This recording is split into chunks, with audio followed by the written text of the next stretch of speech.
Welcome to the London Hour. It's not in London, it's not an hour, but I'm here to share thoughts, commentary, and opinions with you about tabletop role-playing games and your other favorite forms of entertainment. Sorry, it took me a minute. I was so pulled into play-by-post games this morning, and then I was watching the clock tick by, and I was like, shoot, it's getting late. I need to get ready. But I do want to say, if there are any gender non-conforming or trans girls out there who are learning makeup and you're thinking, it's hard, I'm never going to get good at this. I know I just do the eye makeup. I don't do all the stuff. But anyway, this is 5 minutes. 5 minutes. And then after I did that, I was like, well, I want to change my hair. And then after I did that, I was like, I want to change my earrings. So, whatever, guys. It is what it is. It is what it is. We're going to talk more about New Dawn today. New Dawn, the Pathfinder 2nd Edition play-by-post mega campaign run on the server of a friend. Derek Melinda from Knights of Last Call is where that's hosted. PvP is fun, and the last caravan game that is running on my server, run by Mr. Gil Greco. Yeah, we kind of got into like a scuffle fight this morning, and my character's beating up this woman, and it's pretty funny. Pretty great. They're dangly. They're little cats, and their tails dangle, and they're adorable. And I bought them at Pride for $5, so that's a steal. And then if you're following me anywhere on any of the many Discords that I'm in, I was driving past a thrift store yesterday, and it had a sign, and it said $2 sale, and I thought, yep, we got to check that out. So I like immediately veered off the road, and I ended up dropping like $60 on $2 clothing, and I have so many new things. It's the best. Some of those were shoes. They were full price. So anyway, yeah, I actually have shoes that fit, which is wild because my feet are, well, I have to get the wide, anyway. Yeah. Yes, they are the ones from the picture. What's up, man? You're here, but cranking on New Dawn content right now, so won't be paying full attention. Love the earrings. Thank you. They're so cute. I love that, like, you guys can even tell the detail enough to comment on it. Sometimes I do things, I'm like, can you guys even tell? Especially when I go to the 2-up screen. So, is what it is. But I've got to pull up. I'm not ready. I'm not ready. I just sat down. Okay, so we'll pull up the Sacred Timeline. I'll be looking at that, and I think I'm going to get the whiteboard out today so I can draw this frickin' Stardust Festival story that we're about to talk about. I have stuff just everywhere today, and then later today I'm going to go do some hardware work. Where is there it is. There's the USB cable. I'm going to do some pounding of nails out of boards today. It's going to be great. It's going to be so great. And I believe our friend Cheeky, who you guys know has been in our server a time or two, they will be streaming. What is happening here? Where does this? Oh, did I rerun this to the back? Okay, sorry. Wow, I'm all over the place this morning. Cheeky's going to be streaming this afternoon, so I'm probably going to be in Cheeky's stream while I pound nails out of boards. So that'll be fun. We might be able to raid over to them today. We'll find out. Okay, thank you, computer. Thank you. Good lord. Good lord indeed. Okay, play music. Let's do that. I did throw together the Tales of Symphonia mixed with the Legend of the Mist, so we're going to get a little bit of variety. It's going to be more heavy on the Tales of Symphonia because there's just more tracks, but we'll have to pay attention to the tone and skip songs that don't fit the tone.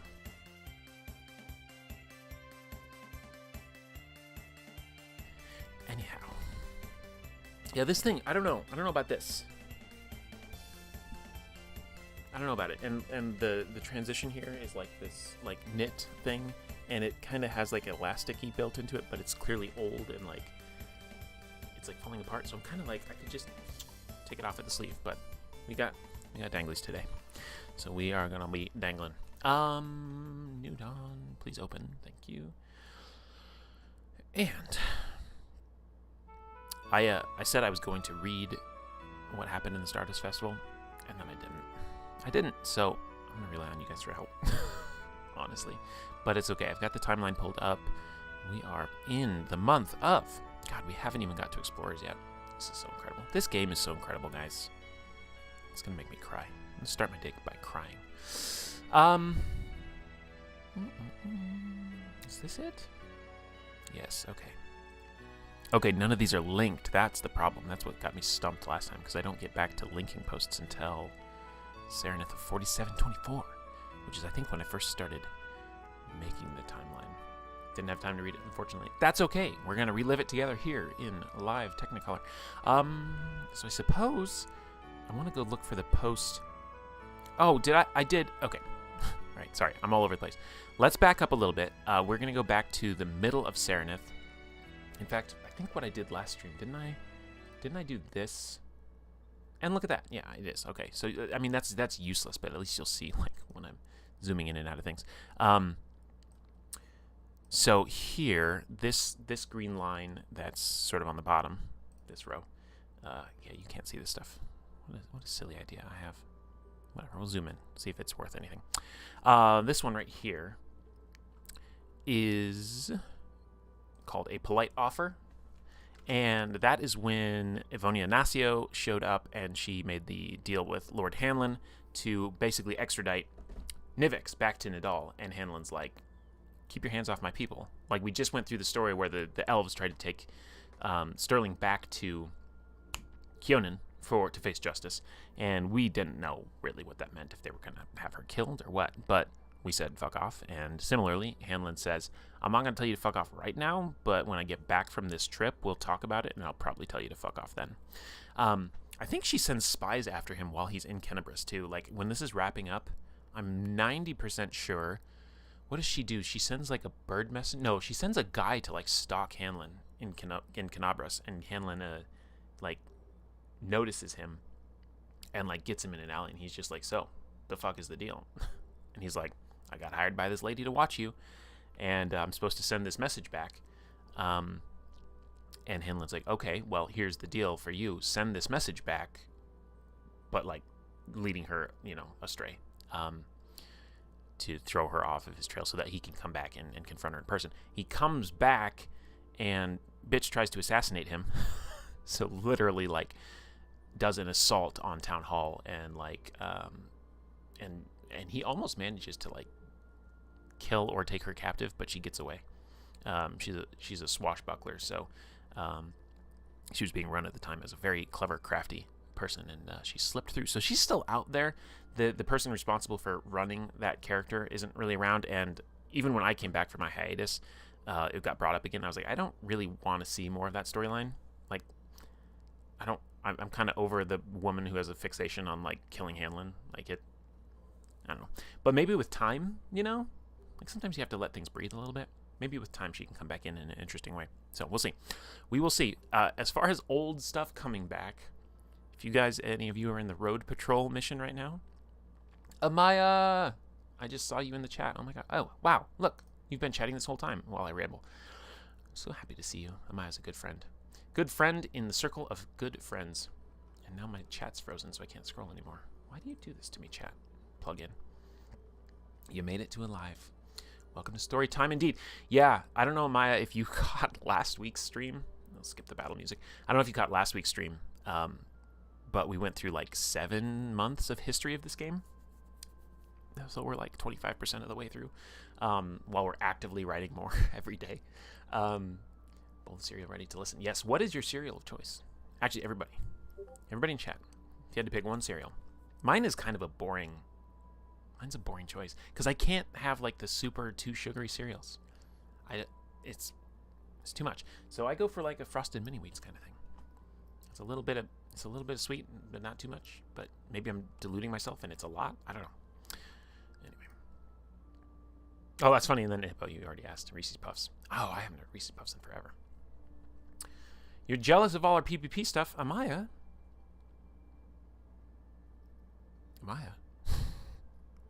We got play-by-post stuff on London Station server too, including. Okay, so talking about play-by-post for a minute, I did shutter my. I did drop my Legend in the Mist play-by-post game.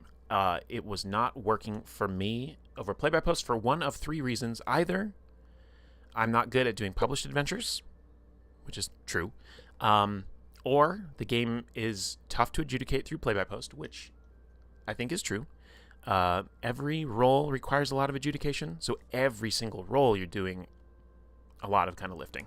And if you go, I really loved how Deep Priest's game is going. Because they are just taking this really slow, I don't even want to say slow, a really methodical, like literary approach to it, and it's really fun to read. But for me and for my style, I wanted to play through it as like a learn to play, both for me and my players, and I just couldn't get it going. I think I would have done better if I had made my own, not my own setting, like set it in this world, because this world is very rich. I think I would have done better to do just my own storytelling and be more in that improvisational space, which is my strength as a GM and as a player. So I think that would have worked. I think also, like, the group, we were coming to it from like a learn to play kind of a thing. I think if you had a group who was already familiar with the game through another medium, live play probably, and were like, I want to dive in and I want to like actively super hyper be all about this all the time, I think you could do a New Dawn-like game of Legend of the Mist on a server. I don't have the chops to set it up yet. And there's also so much else I want to do. So my thinking is, when I have some brain space, maybe if and when I quit this second job, the next experiment that I want to try and play by post is Blue Rose. Because Blue Rose is more traditionally based. It's got a 3d6 resolution system. You can roll the dice and both the player and the GM know what it means. And they know what they can do to make those rolls. So it's a little less of the back and forth. I don't mind the back and forth of Legend of the Mist. I do enjoy sort of writers' rooming rolls and such like that, because I like PBTA games and Forged in the Dark games, and it is a PBTA game even though it's a chonker. So anyway, yes, I did set aside the Legend of the Mist play-by-post. I got stuck, and then I waited a couple days, and I was like, is this calling to me? And when I realized it wasn't calling to me, I was like, let's not do this. We don't need to do things that we're not passionate about right now. So anyway, perhaps Blue Rose sometime in the future, perhaps. And then someday down the line, maybe someday when Lost Omens Saga Lands gets released, maybe that's when I start spinning up the London Station New Dawn analog. Whole new start, whole new game. But we got time to think about that. Anyway, that was a little side tangent. Thanks for hanging in with the tangents today. It's going to be that kind of day. Oh, also, bear with me 1 second. I need to set this to mute my notifications because I forgot to do that. Okay. All right. Can't pick one. I need all of them. That was the thing, is like going to my grandparents' house. I think I've told this story before. Going to my grandparents' house for like summer vacations, is they always had all of the fun, interesting cereals that we would never have at home. So it was a special treat. And I always have really fun memories of that, like getting Apple Jacks, which we never had, and like even just Kix. And what else did they have that was really good? I don't remember. It was fun. It was fun. Good memories. Ghost Cinnamon Toast Crunch. What's Ghost Cinnamon Toast Crunch? That's wild. It's been years since I've done play-by-post, back when it was... What? I don't even know these sites. J-Sync? Is it J-Kink? And Pro Boards. Recently started a Draconim one with another friend based on a Dragon Ride school. It's been so fun. Oh, nice. Listen, Dragon Riding, I'm not saying that the new play-by-post Pathfinder 2 game that might start in a year is going to involve Dragon Riding, but I'm not saying it.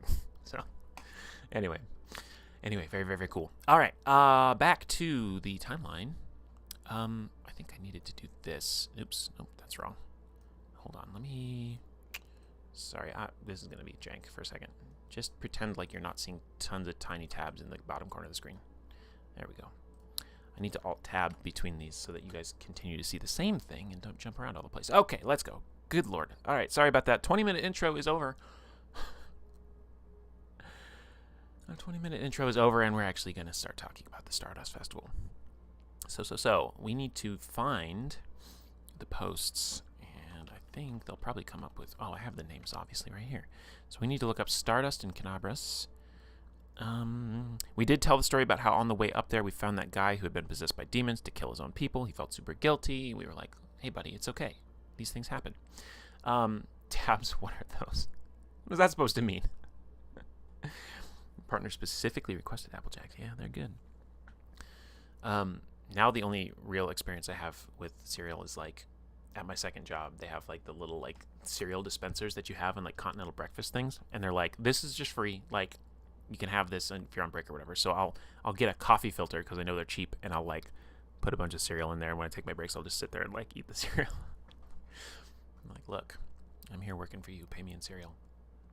Okay, so this fight happens, and we get there, and I already told a bit of this story at the end of the last stream, but Mazel had this underworld connection thing that we needed to do. We went and did this whole drug busting thing. We captured this guy named Monty, which is important. Monty gets captured, and he was making demon dust, a drug. He was circulating it through Carnabras. For whatever reason that Mazel had these connections, we got in there, we busted it up. Also, good lord.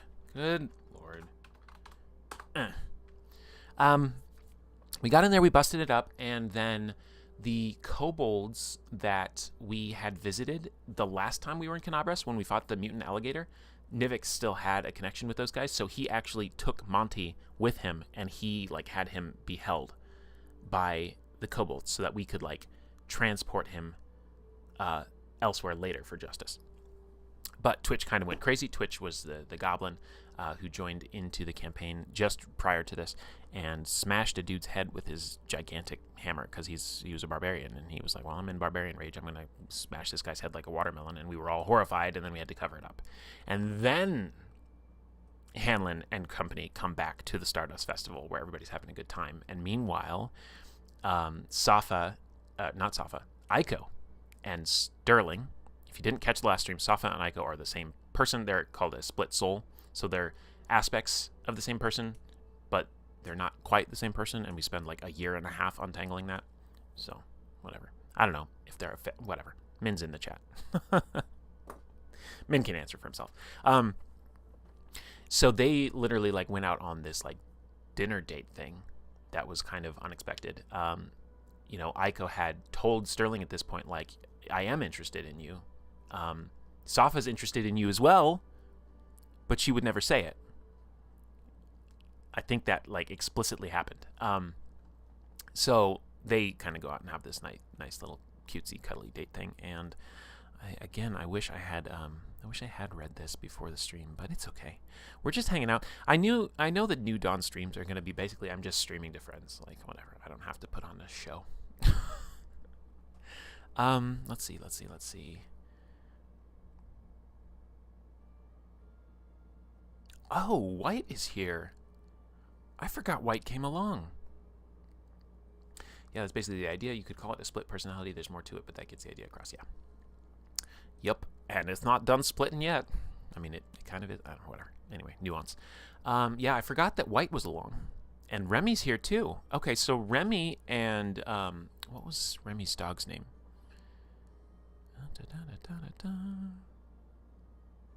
I can't remember his dog's name, which is sad. He was a cute doggo. Anyway, Remy was a halfling bard? Remy was a bard, right? Because he was playing music while Ivory was dancing in the Awakened Phoenix, yeah. So Remy was played by another player who came in for... They played with us for quite a few months, actually. Let's see. So Remy was there. White was there. Yes, bard. Okay. Anyway, his dog was like this cute, like... is Malamute the right word?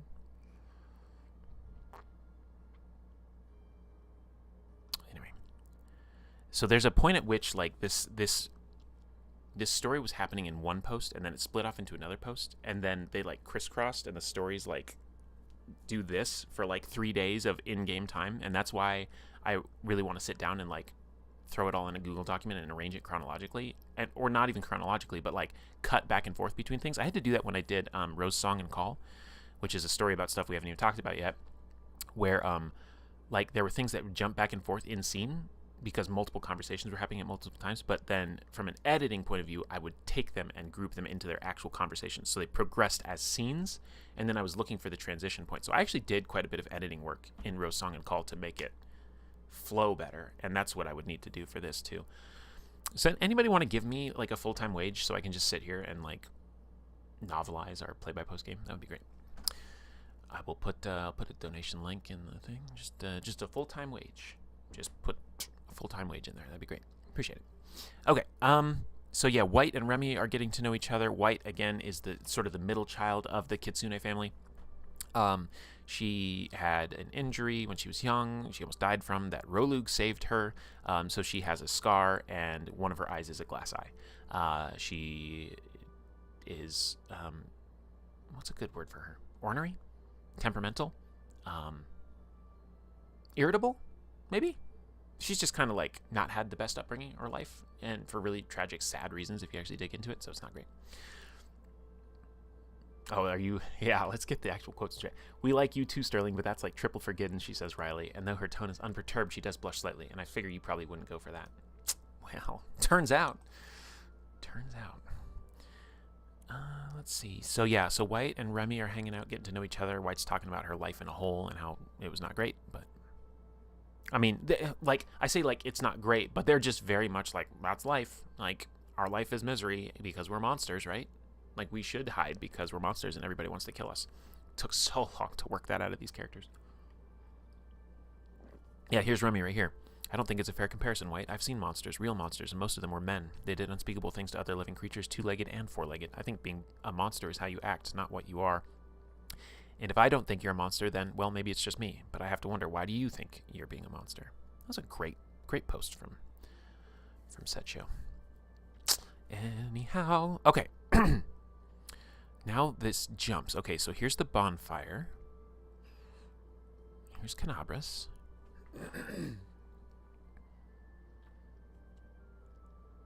Okay, Aiko and Sterling go to the fire.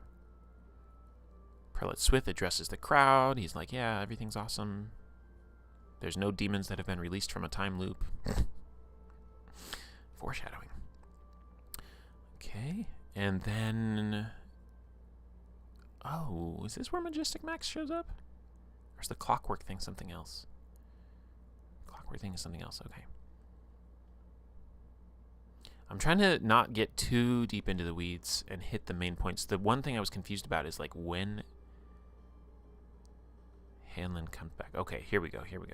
This is where it starts to go. Kind of a little off the rails. Yeah. See, that's what worries me and gives me pause with PvP games. I work a lot and always worried about others waiting me what to do, anything. Amaya, we'll talk about it. Please talk to me about it. Or, I don't know, you said you've watched some of the VODs, but if you haven't watched the play-by-post stream itself, like, you find adults who communicate with each other about their availability, and you find pacing that works for you. Generally, I would say that a lot of every game that I've been in, literally every game, and I've done Pathfinder 2, Offworlders, Fabula Ultima, Girl by Moonlight, Legend in the Mist. I think I've maybe even done some others. Last Caravan.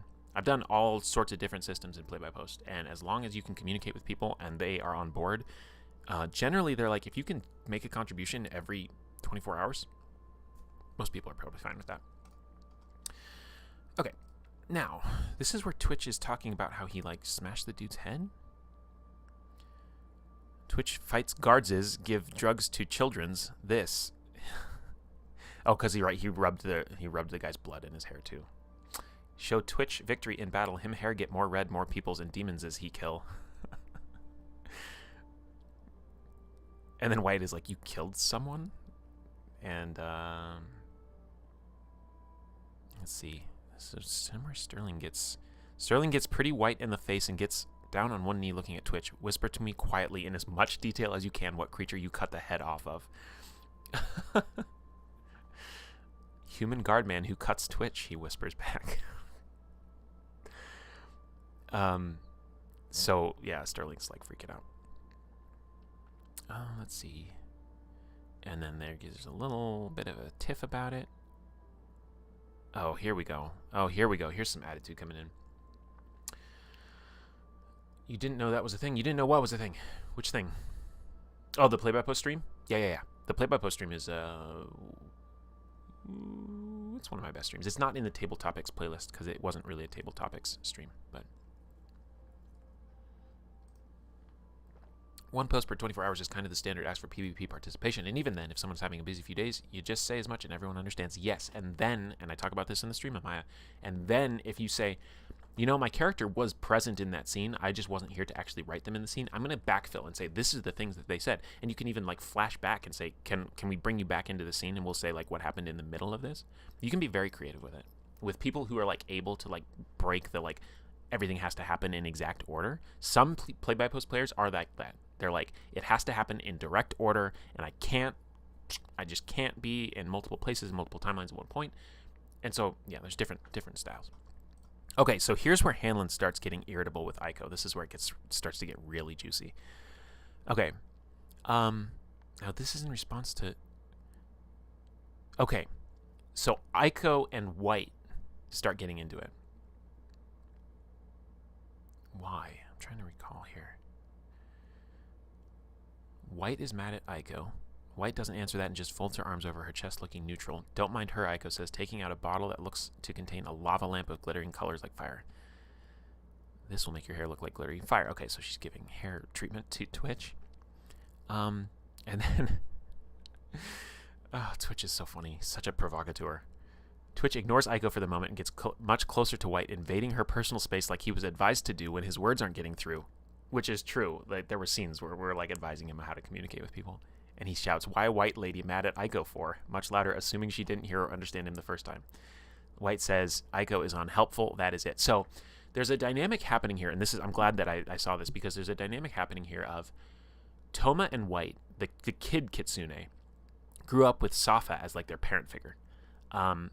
Aiko was Aiko until she turned 13, and then she made this deal with her ancestors to like seal away her own impulses and wants, needs, and desires so that she could be the best leader and chief for the Hoshi tribe, the three of them that remained, that she could be.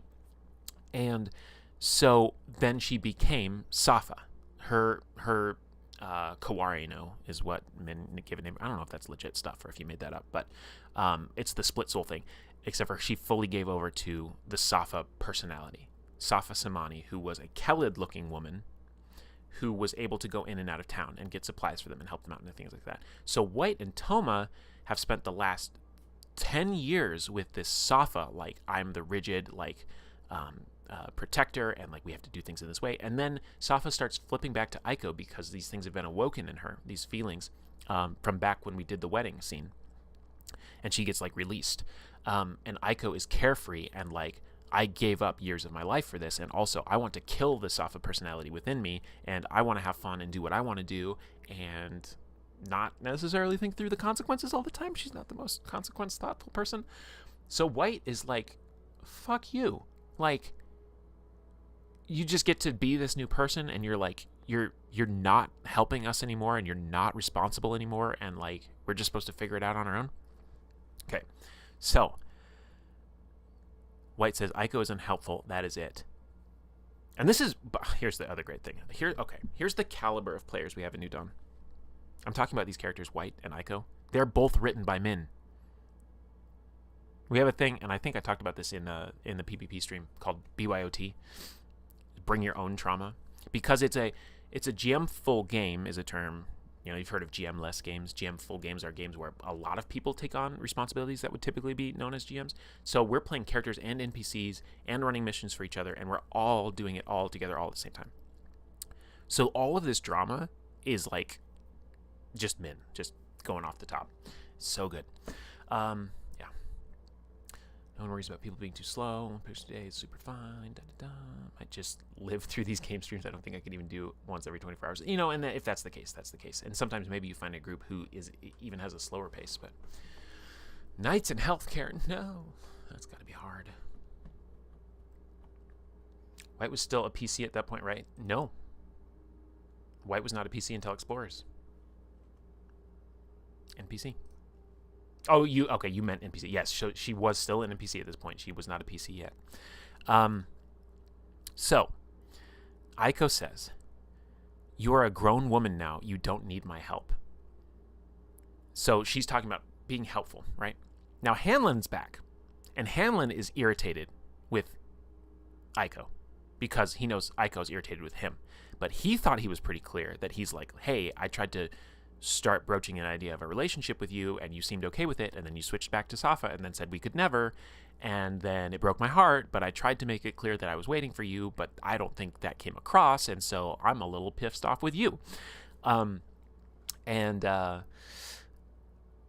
So Twitch says, why you try help Twitch, but no try help friend, Aiko. You try make her strong, Twitch strong. He no need help make hairs look scary. I love Twitch. He's so great. So Aiko says, you're a grown woman now, you don't need my help. So Hanlon goes, so grown women don't need help? And he crosses his arms. He's like, it's funny. I had the impression you were upset with me for not helping you enough. Or was there something else you wanted to talk about? Because there was that moment from before the drug bust where she sent a message to his mind where she's like, I'm upset with you, we're going to talk later. So Hamlin's like, all right, let's fucking talk. He then turns to look at Sterling, and with a casting of the message spell audible to nobody, says, speaking of here we go. Here we go. Speaking of funny, Twitch hasn't left my side since we got here. Odd, isn't it? Because he had a conversation with Twitch while they were doing the drug bust, where Twitch is like, oh yeah, Captain Sterling told me to watch you. And he's like, she fucking what? My general told you to watch me?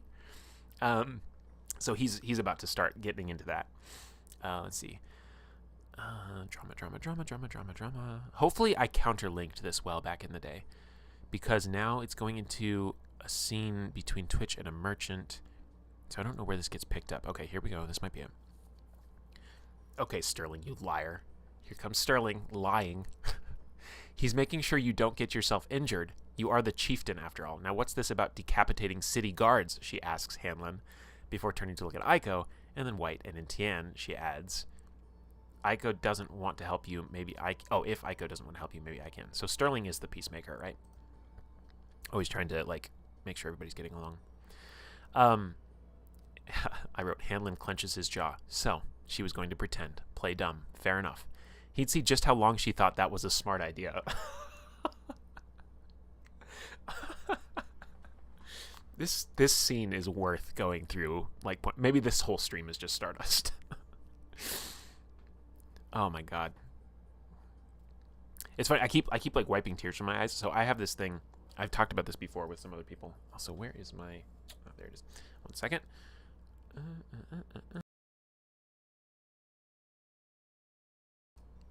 When I emote in like games, even like play-by-post, or when I read really emotional things, like I emote and like my eyes tear up. Like I'm not crying, but like my eyes tear up. If I am like playing pretend with like a kid and I'm like pretending toys and I'm like acting them out, like I will start to tear up. Like I have like this very thin barrier between emoting, between any sort of role-playing whatsoever. So if I keep wiping my eyes, it's because like I'm just like, oh my god, like the emotion is hitting me through all these things.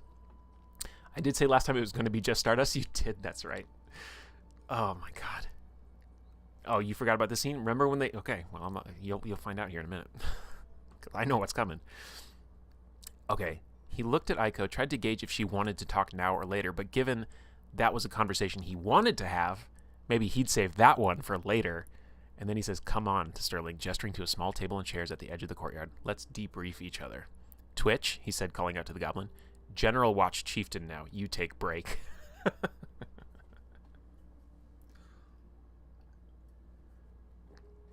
Aiko says, helping me. That has nothing to do with why I'm mad at you. So this is one of those things where if I was editing this, that response actually would have happened earlier, right? So that's just the idiosyncrasies of play-by-post. Did I use idiosyncrasies right? Let's look it up. A mode of behavior or way of thought peculiar to an individual? No, I did not use that word correctly. Oh well. Too bad, deal with it. I missed Twitch, which we could get him back. Well. Who knows? Let's see. So Aiko is still pissed at Hanlon. White seems hurt by Aiko's words, but puts on the usual mask of indifference. I don't know what's wrong with you, Safa, but I do not like this version of you. She calls her Safa while she's Aiko. Now, sorry, I smacked the microphone. People in the setting do not know that Aiko and Safa are the same person for a long time. Like, that doesn't happen for a while. So the fact that she called her Safa is kind of like she's playing with fire there. Toast bounced off of PF2, unfortunately. Too bad. Toast was Twitch's player. And a relation of the hippo. Not a relation. Partner.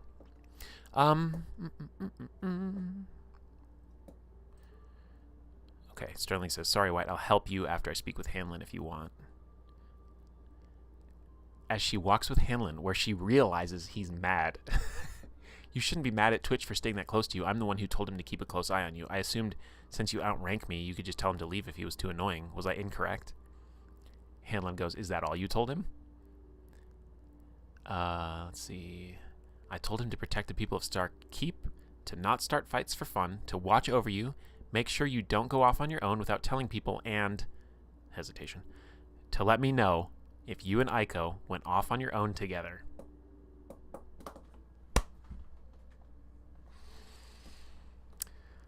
Getting a little embarrassed at the last one, given what she'd done all day, because she was just having a dinner date with Aiko. And she says, he didn't quite understand the last one exactly, but he was close enough last time we spoke. Hanlon gets really serious for a moment and leans in. And why would you want to know if Aiko and I went off together? Maybe there's a part of your job description that I'm not understanding.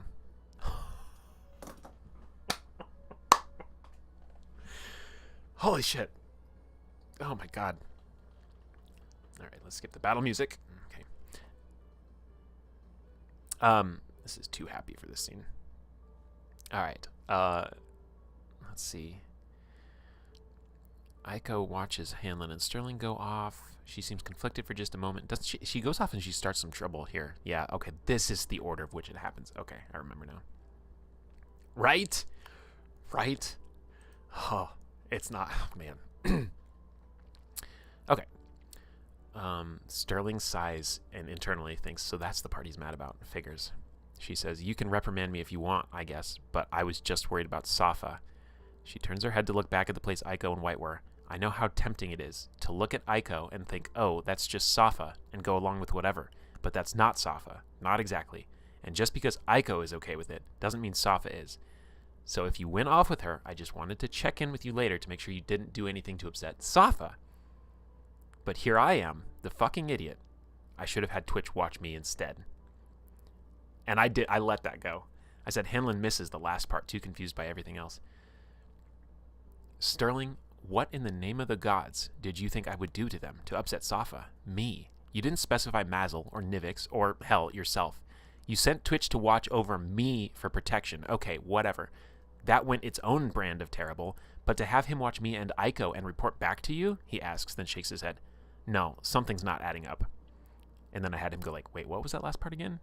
He looks at Sterling, tries to read her face, but this was not a face-reading conversation. This was a tell the truth to your boss conversation. It was a tell the truth to your friend conversation. Can you just be honest with me? You have been from day one until now. Don't make me speculate. Just spit it out.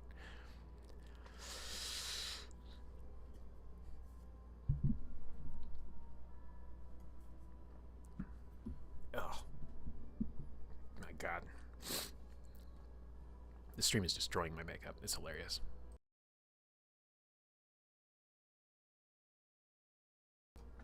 All right. Sterling has not looked back at him. She sighs, honesty, I guess, and he already suspects it. I love her, Hanlon. Safa. And I have for a while. Long before Aiko showed up. Hippo, I hope you're fine with me reading all of this. It's too good. Long before Aiko showed up, I was never going to act on it, of course, because there's no way Safa would ever return my feelings, right? When Aiko did show up, though, I started to have all kinds of stupid thoughts flow through my mind, like maybe Aiko would be willing to give me a try, or maybe she would at least be open to flings, or just stupid, pathetic thoughts like that. But there's no way I could do that to Safa, even if Aiko was okay with it. I needed to make sure Safa wouldn't get hurt by my actions, but with Aiko, it was tough. So when you said you were tempted in your dream by your witch thing about Aiko and Safa, I don't know, I guess in my mind I transferred my own weaknesses over to you. She pauses a second, might as well say everything before continuing. And then today I really fucked up. Aiko told me that on top of liking you, they liked me. They like me, Hanlon. Can you... I was so happy. The happiest I've ever been in as long as I can remember. So we went on a date for the evening. I knew I shouldn't. I knew I should talk to Safa first, but I thought maybe if I didn't go too far, it would be fine. I'm a big fucking stupid idiot, though. That's what I thought as the date went on. And then Safa appeared and confirmed my fears. She looked so overwhelmed, and I don't know, Hanlon. I just wanted one night to pretend like it could be this, that we could be a couple, but you do like her too, right? Next time Safa's out, I'll apologize to her and tell her she should forget about me like that and go after you instead.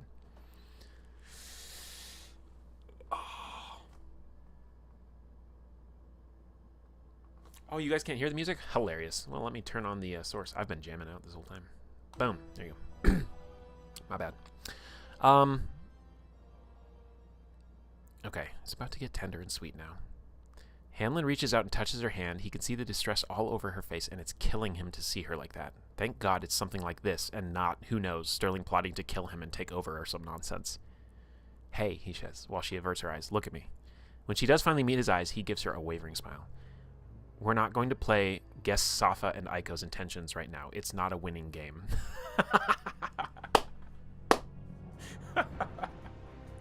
Oh, God. This game. And you do look happy. Like you said, happier than maybe I've ever seen you. Except for me coming in and ruining that with all this tension. We're tight, okay? You and me. So we'll get this all out, and we'll let life run its wonderful and sometimes terrible course. It's foolish to try and control it when all we can control is ourselves. So, all cards on the table. I'll tell you what happened between us, and how it happened, and what I've done about it, and you can tell me how you're feeling, and we'll fix it. We'll just fucking fix it, okay?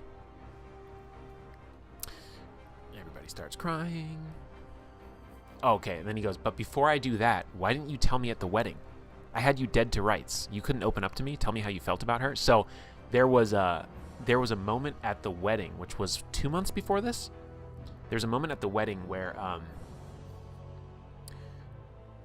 there was something that happened, and Hanlon kind of was like, and so I had him roll a natural. Yeah, did I roll the natural 20?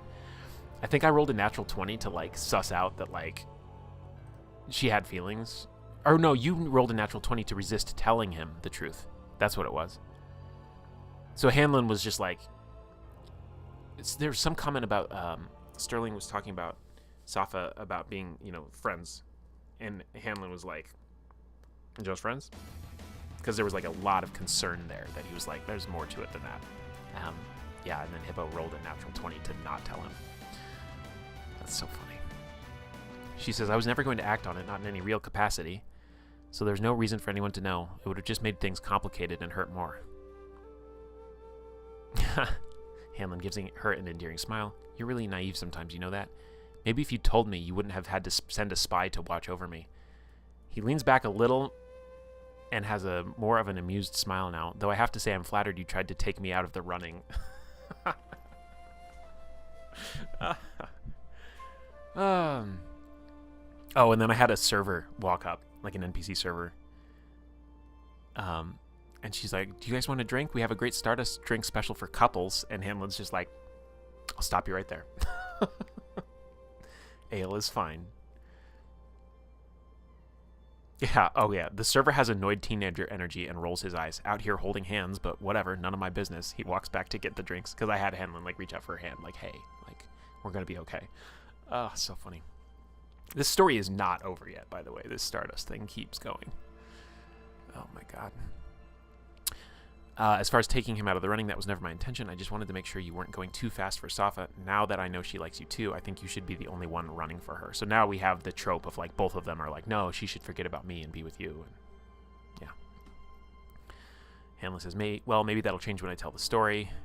Anyway, it's not like we have a lick of measurable input into what Safa does. So he tells her about the dream and how he was being plagued by his nightmares with his new powers, and that the Raven Man was telling him that great power demands honesty, and that he hadn't been honest with himself, and then he realized the thing he wants most is to actually build a family, and he wants a family so that he can like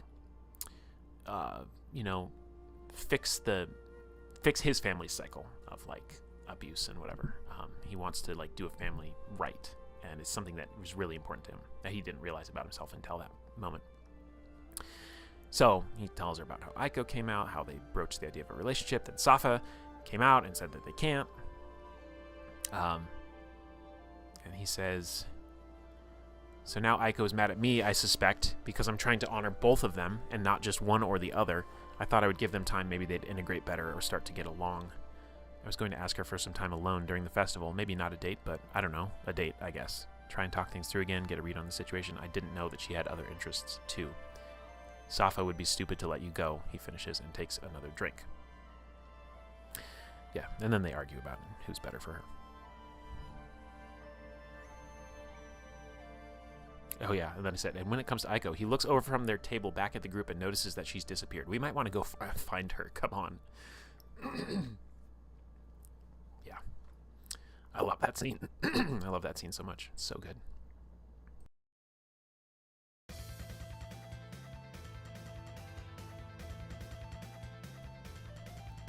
Battle music. Skipped. Okay. As Hanlon says that, another bonfire light just appears some ways off in the crowd to a commotion of gasps and even a couple of shocked yelps. It's 20 feet from end to end, and the pyre is a good 8 feet tall itself. The flames look clearly inspired by Majestic Max's beard, in the way they shimmer in a purple, blue, and pink spectrum, and the embers coming off it look like little butterflies. Okay, so Hanlon grabs up White, because they're just like, what are you doing, Aiko? There was a thing here about, like, not casting magic in the middle of a festival. It's, like, supposed to be, like, you're supposed to have a permit. This turns into this whole thing. So, yeah, she almost put the fire right on top of somebody. People are, like, running and, like, screaming because this giant bonfire appears in the middle of a crowd. It's clear a lot of people have been shaken up by it and are either afraid of Aiko or furious at her, and the clanks of some armor can be heard approaching. Yeah. So we talk the guards down, basically. I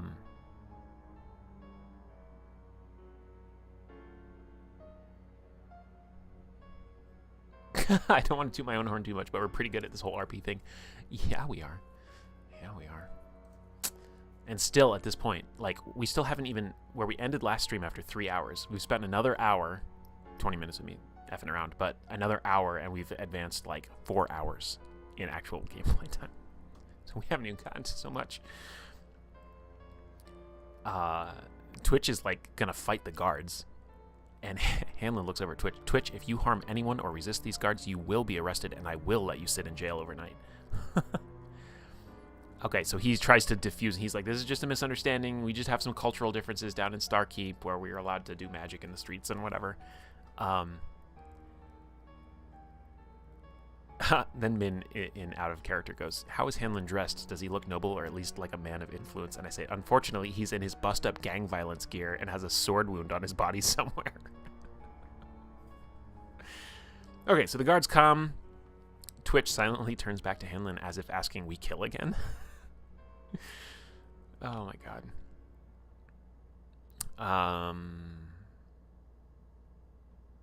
He tries to play the I'm the leader of Starkeep card. They question him, and he's just like, listen here. We're here at the invite of Prelate Swift. Don't want you to embarrass yourself by arresting us. I will deal with my own, and then I can share a good word about your discretion in this matter. Okay, and I succeeded at a coercion check. Wild. And I think, I'm trying to remember who was responsible for this, but basically, like, at this point, Hanlon is trying to just be like, let us deal with her on our own. Like, we'll talk to her about the magic use and the whatever. But they're like, nah, you gotta come fill out some paperwork. So he literally has to leave the scene, leaving Sterling and Aiko together again. Can't make this shit up. I mean, we did make it up. We made it all up. This is all made up. Okay, let's see. Aiko's just like, I need a permit to be able to use magic, and Sterling's like, when it's this big and disturbing, yeah, you do. Let's see.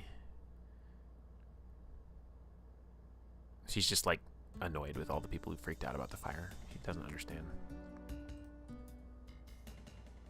Oh man, and then White and Aiko get into it. Yeah, okay, then White tells Twitch that Aiko is Safa, which is like, people don't know that. Aiko is Safa, same person, just a stupid child version, she says in a tone clearly meant for Aiko to hear. Aiko says, I spent the last decade keeping you fed, safe, and happy, and you have the nerve to talk to me that way? This is in another language. The moment I get to think about my happiness, I'm a fucking child. Humble yourself, Nezuki. You speak out of line. Oh my god. Sterling's like, let's all calm down. Oh, let's see. Everybody backs down. White goes to hang out with Twitch.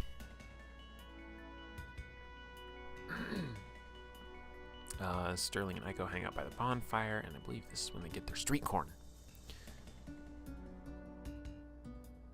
White's explaining to Twitch about how, like, only a couple people know she's the same person. They make some wishes for Stardust, throw them into the fire.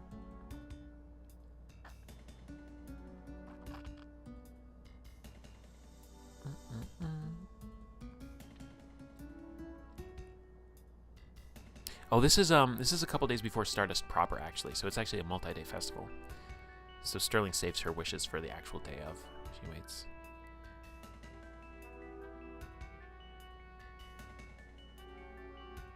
And Aiko wished that Safa would learn how to be happy. Oh.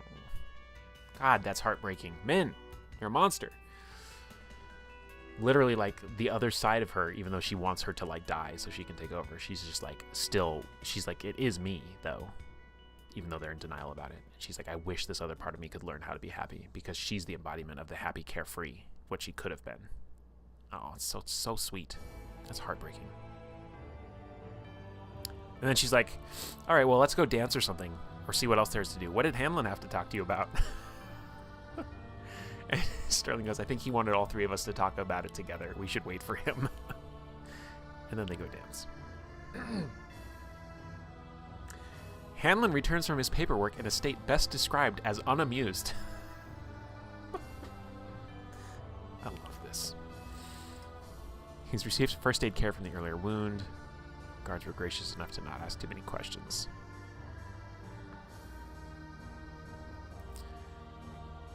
Okay. So they're eating their street corn. Okay, here we go.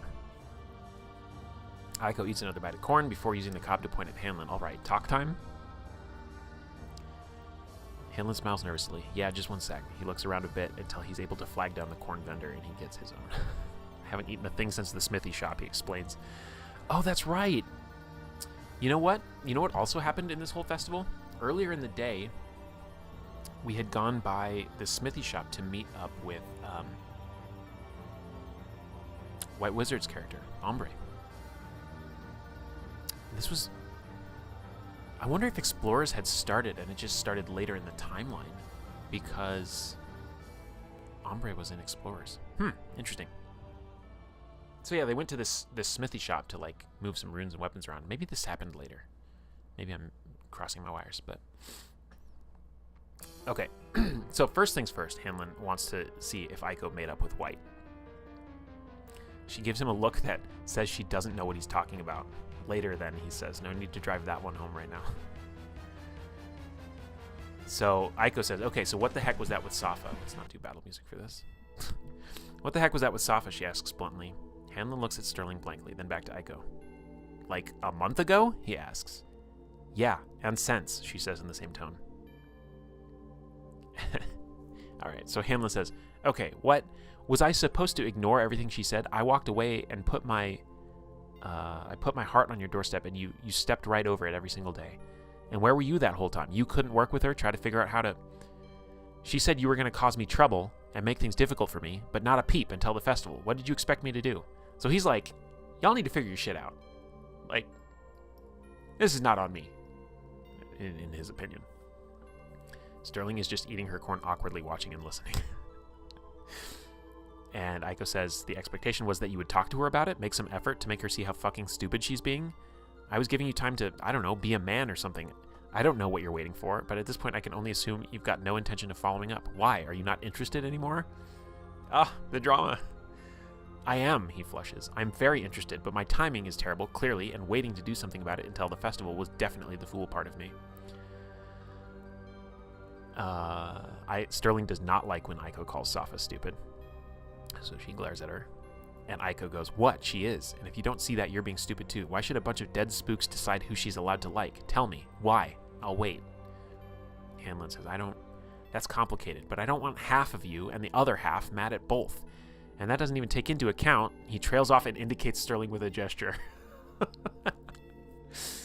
The best I can figure is maybe the ancestors aren't needed anymore. Not like getting rid of them, like you keep trying, but a mutual understanding. Maybe you have all the right people around you now that they're not serving a purpose any longer. We could protect you, he says, and looks meaningfully at Sterling, and White, and Toma. Maybe the tribe doesn't need the ancestors to continue. Sterling nods her head. I'm sure they were needed at a time. Maybe even when Safa was younger and growing up. I think they can still be useful as a mentoring role, but clearly they've overstepped with you and Safa. Aiko looks between each of them evenly for a moment without comment. So you're saying I'm right, she says evenly. And then they're trying to split the nuance. Hanlon's like, about them overstepping? Absolutely. But Safa doesn't just disappear overnight. She's a form, or whatever you called it, made to integrate and protect. And that form has lived out an entire young adulthood with all of the burdens that come with it, plus some. I told you she was incredible, but you can't see it, or won't, but she's a whole real person. Why do you think we've been trying to encourage you two to figure it out? It's like having two friends that you know would hit it off, but they're too stubborn to give it a shot, and nobody wants to get in the middle of that. Right? He asks Sterling. Maybe I'm off on my own about this.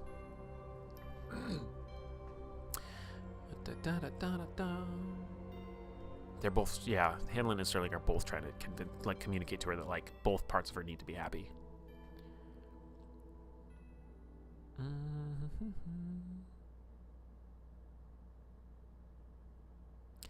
Full disclosure, you both deserve to be happy. You've been through enough, all at the hands of the same common force. He hesitates a moment, I would rather lose the chance of anything more if you found that than carry on without you having it. And I'm talking to both of you, he says, now pointing his own corncob back at Aiko, you and Safa. So if that means you want to be with Sterling, or neither of us, or whatever, I think we both agree we want you to be happy. And then she goes, when did you guys get the idea that I hate Safa or something? I called her a fucking idiot, sure, because she is one, but she calls you a fool every other day and she wants a relationship with you. I just want her to be happy, but she won't ever get there until she stops being dumb about stuff.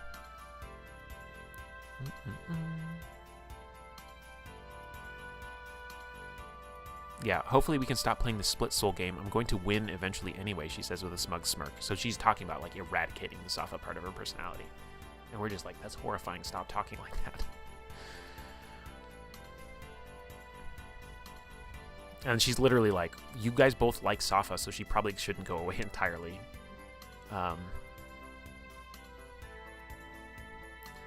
Okay, so Hanlon asks, what do we do now?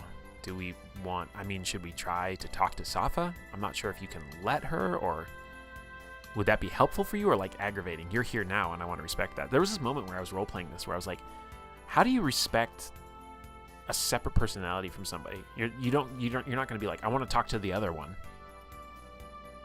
It's like rude. Also, apparently my chat froze, so hold on. Let me catch back up. Aiko is essentially all of the impulses and desires the ancestors walled off for 10 years personified, which included all of her teenage years, so she's a lot, yeah. Yeah, well, it is all made up. So is. So that was like an interesting thing where I was like, Hanlon is trying to respect that these are like both whole people. So he's not just going to be like, okay, bye, I want to talk to the other one of you now. He's like, it's your choice. But like, if you think it would be helpful for us to talk to her about this, like, you're, I guess, in control of this? I don't know. It's also complicated, but it was so satisfying, I know. She might be able to handle coming out now. That's the thing, is like, Min would roll dice to see if like things got too overwhelming for Safa, or if one or the other of them would have been like better suited to handle a situation. He would roll dice to see if they switched or not. And sometimes they would switch at the worst fucking possible time. It's so infuriating. All right. So they all go dancing together. All three of them together dancing.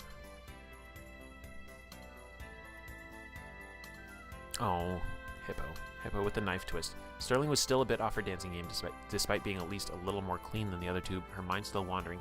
Hanlon probably still wants me to continue pursuing a relationship, even though I told him I want Safa to go after only him. He's an idiot. I'll be fine moving on. I always am. Safa will be happier with him. Why? The thoughts continued to plague her, but by the end, the attitudes of the other two wore off onto her, and she actually was laughing and having a good time, her mind distracted from itself for a time. God! Oh.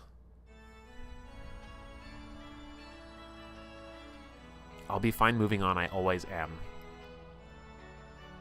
Heartbreaking, Hippo. Heartbreaking. Especially knowing what that's about. Yeah. Yeah. Okay. So this story continues. They go back to the inn. They chat about the city. Sterling's trying to get the story about what happened with his drug bust thing. Hanlon says he owed him one because Mazel saved his life earlier. They talk about Twitch decapitating a guard.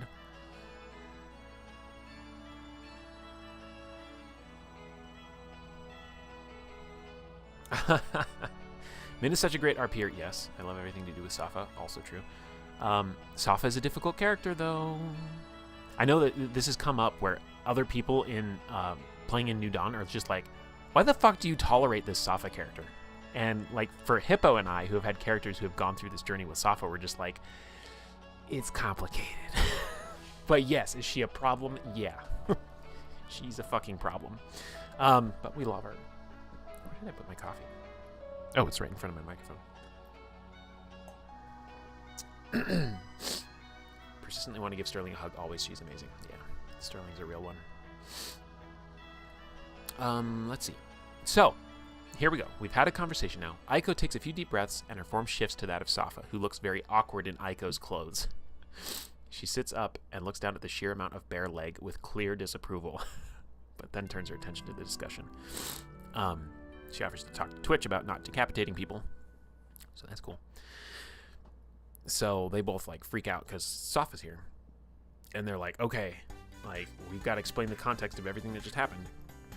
I think we'll figure this out in a second. I think they perceive what the other one is seeing, but they don't experience it almost like their own memories. I think, but they can perceive. So, skip this song.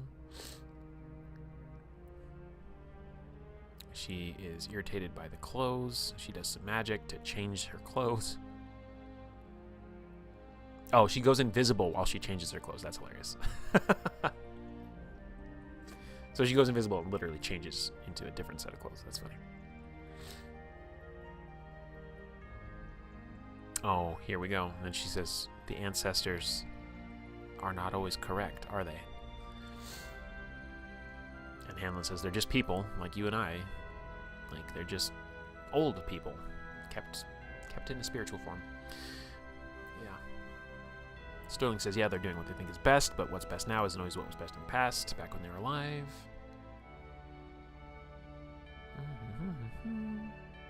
Oh, here we go. Here comes more tears. Safa says, I can't handle that. What have I been doing with my life all the time if they have been wrong? And Hanlon tries to reassure her, says, you've been protecting your family. You guided them to a point where they could be safe, and you don't have to carry the entire burden yourself. Sterling moves in. They're not entirely wrong, I don't think. You've done an incredible job raising White and Toma, being like a mother to them. You've done a lot of great things for Star Keep. You've done so many things to make me happier and open and okay with myself. You've made so many people's lives better, Safa, than what you've been doing. That's what you've been doing.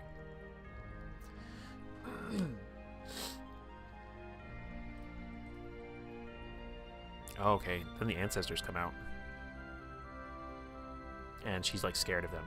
And Sterling starts like yelling around at the room. She's like, can you all just stay the fuck away from her for 10 seconds and try to let her be happy? And rolls a 30 for Intimidate. You love it. Hanlon hasn't seen this before, that he recalls, maybe once or twice, but Sterling seems much more familiar and aware of what's happening. He reflexively moves into a defensive stance, aware that there's probably not much he could do in this situation anyway. Is it the ancestors, he asks?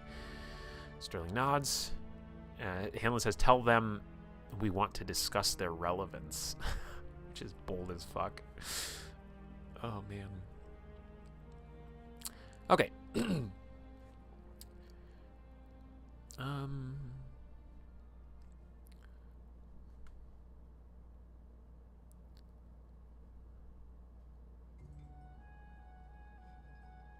Okay, so she's able to like force the ancestors away, and then she breaks down and starts sobbing. Oh, I forgot about this speech. I remember when I was writing this, I was like, this is a banger.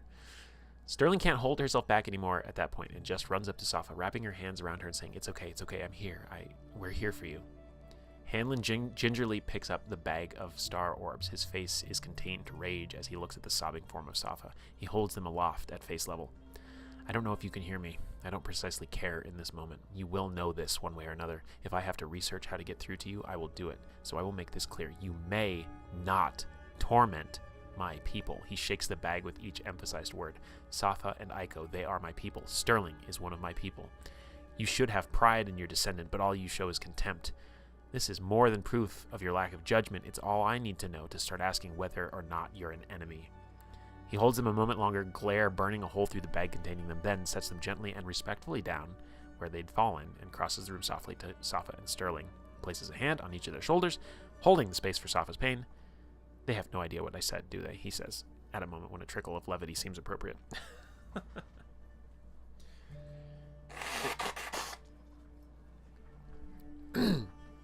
Yeah, man, don't forget.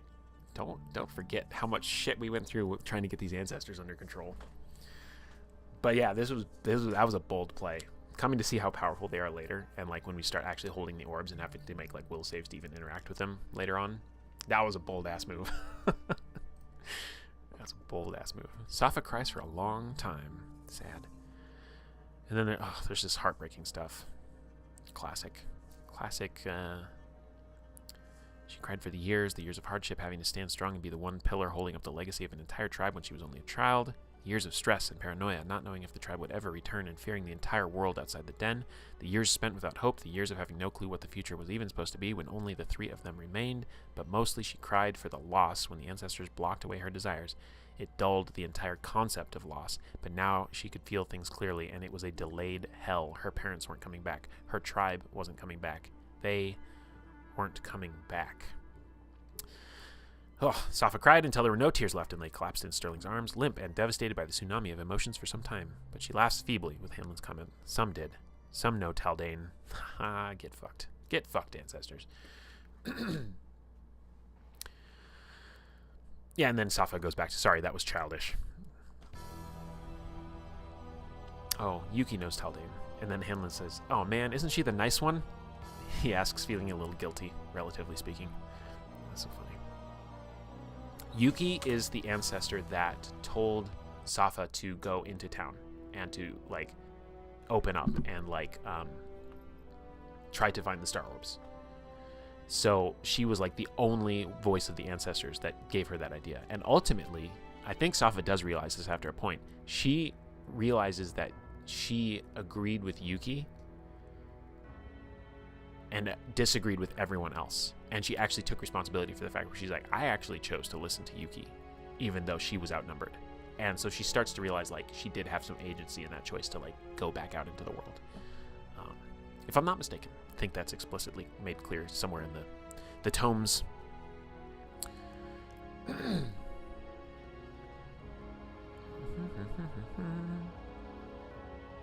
Oh, right. Okay. Safa says, I can't simply throw away the star orbs. They are the heritage of my people. Aiko does want to throw them away, by the way. Aiko, I missed this in one of the scenes. Aiko took the star orbs and she, like, submerged them in the river. And Hanlon and Sterling come across White one day and she's, like, holding this dripping bag of the star orbs. And she's like, do you know why the fuck, like, Safa, Aiko, whatever, tried to, like, drown these in the river? And they're just like, I don't know. Sorry. I believe it was actually all the ancestors that wanted her to go out and find the star orbs. They were too important to lose. Yuki has just been the kindest and most understanding one. There's some, maybe the difference was not about going out to find the star orbs, but there was something specifically that Yuki and the other ancestors clashed about. I remember this. So maybe it was the part about, like, making friends with the council. That was a Yuki thing. Because they were like, yeah, go out and find the star orbs, but, like, what the fuck are you doing, like, being on the council? What are you doing making these friends? There was something there that Yuki was in support of and everybody else wasn't. Or maybe I'm completely wrong. But I seem to remember that. Hanlon and Sterling are the absolute best. Really had to go through hell itself for Safa. Yeah. They're an interesting trio. I don't know why I've kept the sacred timeline up in the corner this whole time, but whatever. Let's see. Oh, okay, so she says, they are the heritage of my people, and they don't mean to be. They don't mean to be mean. They're trying to help. But I think for now, while we are in Canabras, I want one of you to hold on to them for me. Sterling looks at Hanlon to see if he wants to jump for the orbs. But assuming he doesn't, she'll say, I'll take them. They already all hate me. What's another thing to add to their list? I assume they're too special to just leave in the room for the festival. Hanlon looks over Sterling. She's right. They do already hate her. So maybe they should spread the loathing. I can take them. Okay. Classic, right? Classic arguing about who's gonna do the thing. Let's see. Safa says, I could keep Yuki, one of you can have Xiong, and the other can take Youngsu. She says, apparently finding that idea slightly amusing. So they split them up. She gives an orb to each of them. Hanlon goes, who have I got? Youngsu, the great general, a brilliant tactician and brave warrior. So actually, this is the start of, kind of. There's a little bit of an element of Hanlon trying to learn from this Kitsune ancestor. And he's very rigid and unforgiving and uncaring, and like, you do what you got to do, and it's the tough choices and all that stuff. But he does counsel with Youngsu for a while. And probably still would at this point. But yeah. Let's see. Sterling gets Xiong, and there's a scene here coming up.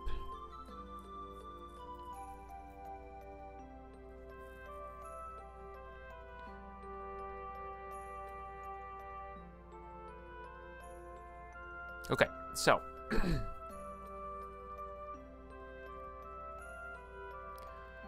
Hanlon's talking about Youngsu's orb, and then he says, finally, he's like, so, what are we going to do about us? He asks the unasked question. Safa blushes and lets go of Sterling, seeming very awkward. I do not know. What do we do? Okay, so this is such great like character acting. Safa at this point is holding on to Sterling's arm. Hanlon's over here. Hanlon brings this up. What are we going to do about us? Safa like lets go of Sterling's arm, and she's like, I don't know. And so I said, Hanlon walks over and puts Safa's arm back where it was on Sterling's arm. Then he sits on the other side of Safa and offers to take her hand. There's nothing simple about this, even for people who haven't been interfered with magically for 15 years. It's a non-traditional situation, so we should just communicate, like, a lot, and take things slow, really slow, because you're both extremely important to me, and I hope that feeling's mutual. And he pauses, debating adding to the last bit. It's maybe not so strange. If the gods can make it work, he shrugs, blushing, unsure if they know what he's referring to. What he's referring to is that the Radiant Prism is three gods, Sarenrae, Desna, and Shellen, and they are in a polycule relationship. And I think other relationships as well. Like, who is it that has a fling with Cade and Kaelin? Is it Desna? I think they have a thing. But yeah, they definitely are like a trio. And there is even a pantheon thing that you can worship rather than just one or the other of them mechanically in Pathfinder, and you can get like different spells and stuff from worshiping the three of them together. So that's what he's referring to. And that'll come back up in another scene. And so much battle music in this playlist. So Sterling says, are you suggesting that we... Sterling starts, looks at him, shocked that he would be the one to suggest such a thing. Look. She switches to Tian, so Hanlon doesn't understand what she's saying now, and faces Safa. Safa, you are beautiful, smart, both wise and skilled, far beyond your years, and I love you. I really do. Ever since our Tian lessons, or maybe even before that, when you started opening up a little more, I have loved you. And today's date, even though it was Aiko for most of the time, oh, was it so wonderful. And that's why it's tough. It's real tough to say it, but She turns her face away from them both, considering bolting out of the door, but remaining there for now. In common, she finishes, I really think it's best if we forget about being more than friends, and you should just look at Hanlon for that. And then Min rolls a d20 with no context and gets a natural 20, so I don't know what that was. Safa blushes quite a bit with all that and seems to panic a bit, but she pulls herself together. I do not want that, she says in a very awkward tone, taking Sterling's arm. And Hanlon's like, I'm not suggesting we have to do anything in particular, just that we take time to, I don't know, figure it out. He sees Sterling looking like a cornered animal and feels terrible. When Safa clutches her arm, he feels a little relief, but also knows he's missing some context. Sterling goes on. That was probably an Aiko check. Oh, fair. Fair. Okay, yeah, so it was Yuki supporting her making friends, yeah. Yeah, I knew it because she's the youngest. She's the least out of touch because she's not that distant from Kenson. That was a strong chance of Aiko coming back. Safa doesn't emotion well. That nat 20 was clutch to keep her around. Funny. That's so funny. Sterling goes on. You'll be happier with him. You both know it. I know it. Sterling starts, almost straining her neck to look away more, as if that would help her in any way, but her emotions keep leaking out. Your ancestors all hate me. You'll never be able to start a family with me. Not in any way like you could with him. I'm a kinslayer, triple forbidden, like Aiko said. He's only single forbidden, and I'm just a stupid adopted halfie going... Oh, God, I forgot this scene. Going after me is a mistake. It will hurt a bit at the start, but I'll be fine, and you'll be happier. It's what we should do. Hanlon says, bet you didn't feel that way with Aiko today. Like I said, there's nothing simple about this, and trying to simplify it too quickly is just going to end up hurting someone. I do not know about any of this, Safa says. I am trying really hard to not switch to Aiko because I know you want to talk to me, but she is better at this. Sterling says, the date today was just me being selfish. I should have told Aiko to just focus on you at the start. Hanlon says, heavens, Sterling. Are you so completely out of love with your... Oh, Jesus, I'm going to cry. Heavens, Sterling, are you so completely out of love with yourself that you're trying to rewrite how dates work? He holds up 2 fingers. Dates take 2 people. 2. Sterling silently lets the word sink in, not ready to look back at the 2 of them yet. And then Hanlon says, and if I ever hear you say the word halfie again, well, maybe we'll just have to take a trip down to Kyonin and set them all straight. Right? Yeah. Yeah, the elves in Kyonin would call her halfie because she's a half-elf. Which is a slur. Presumably, or it was used as a slur. So Hanlon's like, nope, enough of that. Enough of that. When Hanlon says halfie, her head whips around at him and she looks like she's just seen the Reaper. Then she reviews the past couple of minutes in her head and goes red and looks towards the floor. Oh, sorry, that just slipped out. I guess that scar hasn't healed as much as I thought. Hanlon says, yeah, you know that look you give these 2 when they call themselves monsters? That's what I'm trying to channel right now, he says, gesturing to his face. Demons be damned, Sterling. I love you like a sister, since we're over-communicating right now. You have been a crucial part of my joy in running Starkeep. I hate to see you tear yourself down like this. Ugh. Ugh. So good. Sterling cries a little at that, hearing that from Hanlon, maybe from calling her a sister, maybe from him saying she brings him joy, maybe both. As she does cry, she looks between the 2 of them, and once she's over the main hump of her crying, she asks, still teary-eyed, so I guess neither of you are okay with my let me just be friends with Safa plan. Hanlon says, well, certainly not when it makes you blubber like that, he says with a brotherly smirk and wipes a tear from her cheek. That's usually how you know something's a bad idea. Same for you, he says to Safa. Safa would like to be closer than friends, although she doesn't know what the hell that means. If you think I'm someone special, you have no right to think anything less of yourself. I don't understand so much of this.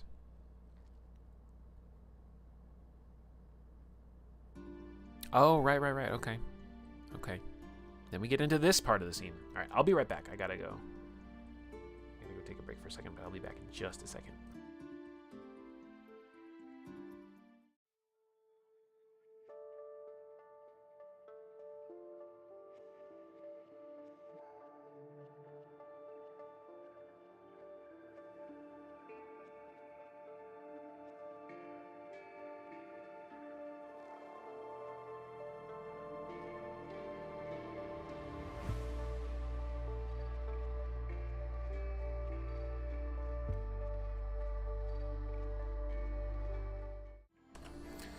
Okay, I'm back.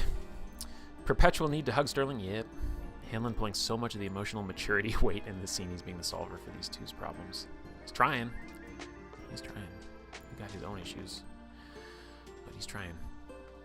Alright, so Sterling now says, if we're going to go this route, I need to tell you about a couple of things. Air my dirty laundry, I guess you could say. She looks over at Hanlon. I guess I don't mind if you hear them too, so you could stay if you want. Okay, this is not a closed polycule at this point that they're discussing. This is, this. It's not this. It's this. Not this. This. Hanlon and Sterling are not involved romantically. Nor interested in that right now. Foreshadowing. A line, yeah. A line with a dot in the middle. Okay, so she says, you already know the big one, like me being a kinslayer and everything attached to that. This one really isn't actually a big deal in general, but some people might mind it in a relationship. So she talks about how when she first entered the River Kingdom, she ran away from home, right? Because she accidentally killed her brother. She ran away from home. And finding work wasn't easy in the River Kingdoms. And she says she had a pretty face and a young body. And when you're starving and drinking rainwater, when someone offers you gold for an evening of your time, you take it, I guess. Getting mercenary work was tough, but getting work like that was easy, so that's what I did. Eventually, I found a good brothel to work at, and that was my life for the next 5.5 years. A couple of things happened near the end of that, which are their own story entirely, and I won't take your time up now with the details, unless you really want to hear them. That let me more easily get into mercenary work, so I switched for the most part. But for those 5 or so years, I was a prostitute. And then they're both like, there's no shame in that. Etc., etc. And then Hanlon says, and this is Hanlon not interested in Sterling. And for what it's worth, you still have a pretty face, and you're toned as hell from all your training. You've lost nothing where it counts, he says with a wink. No, we don't know that story yet. I thought it had something to do with Terry that you might have shared out of character, but I don't know. We'll find out. Sterling says, I'm not that ashamed by it, just enough to not really like openly talking about it. Some people might consider it a deal breaker. The other stories are happier ones for the most part. Don't worry. Safa says, I do not know what a prostitute is, but I do not think I care. Sterling explain. Oh God, you're right, because now they have to explain. Jesus Christ, this scene. This whole event is so wild. This is Pathfinder 2. Did y'all know? Pathfinder 2, Math Finder. It's all about rolling d20s and critting things. Same game. Sterling explains what a prostitute is. And then she has to explain what sleeping with somebody means. Oh my God. This scene is fucking hilarious. So Safa goes, oh, she says with some surprise, confusion, and concern. So you have children then, Sterling? Hanlon bites his lower lip, but his smile shows through. Safa's innocence could often be endearing. She shakes her head. There was a chance I would get pregnant, but I never did. Then, they had a thing at the brothel. It makes that not happen. Some birth control. Safa seems baffled, but that is the whole purpose of sex. That does not make sense, she says in her typical tone reserved for fools. Hanlon draws an awkward breath. Some people would say that's not the whole purpose of sex. Sterling explains that it's for pleasure and not always for making kids. This appears to be new information for Safa. Really? She asks skeptically. Does not sound pleasant to me. Oh, man. Yeah. They talk about the deed, and they're explaining to Safa, like, sometimes you do things that feel good, and it's okay. Hanlon's face is on fire. He turns to look out the window, and as the festival nights, noises and lights continue to spin down. If you had told him 7 months ago that he'd be in an inn bedroom during the Stardust Festival discussing intimacy with 2 of his own council members, he might have asked you where you got such a crazy idea. But he'd matured a lot since then, and the sorts of voices that spoke to shame, modesty, and repressed desires, those were getting quieter every day. Starkeep could become whatever he wanted, so could he. Safa says, that seems wrong to me. It is for having children. Doing such a thing for fun just seems disrespectful. And oh my God. And I do not even understand what you mean about 2 women doing it. That is not possible. That is not possible.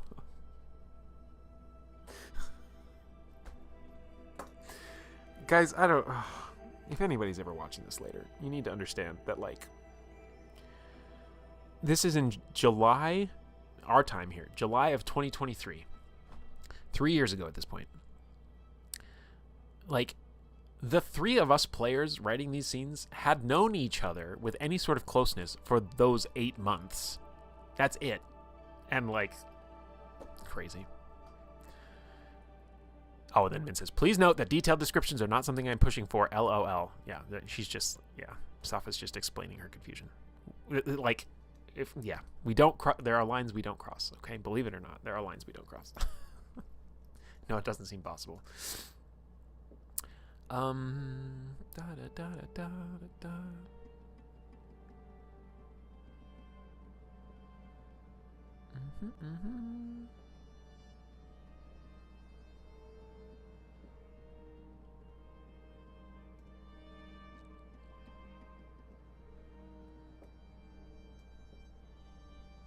Okay, she shifts back to Aiko.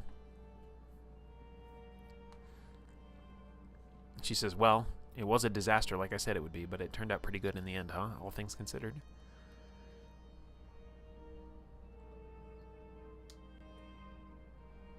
They're celebrating that Safa opened up to the idea of being happy and that they didn't get pushed away.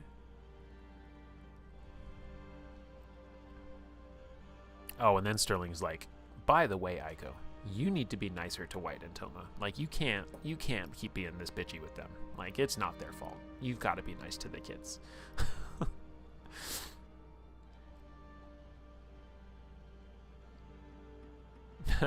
She's trying to defend herself, and then Hanlon's like, this is the unfun part of relationships you're probably going to hate, but sometimes we're not just going to tell you the things you want to hear.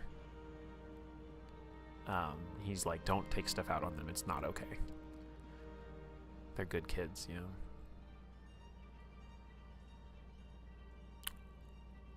know. Oh, and then this is hilarious. I wrote D20 plus 13 plus 1 diplomacy because Hanlon's right, and then I rolled a natural 20. Oh, that's so great.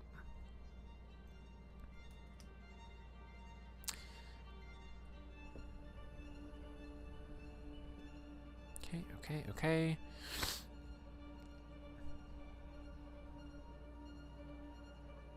I think they all sleep in the same room together.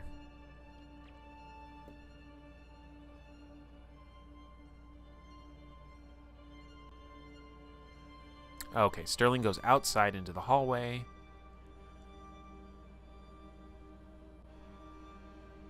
Oh, I don't remember this.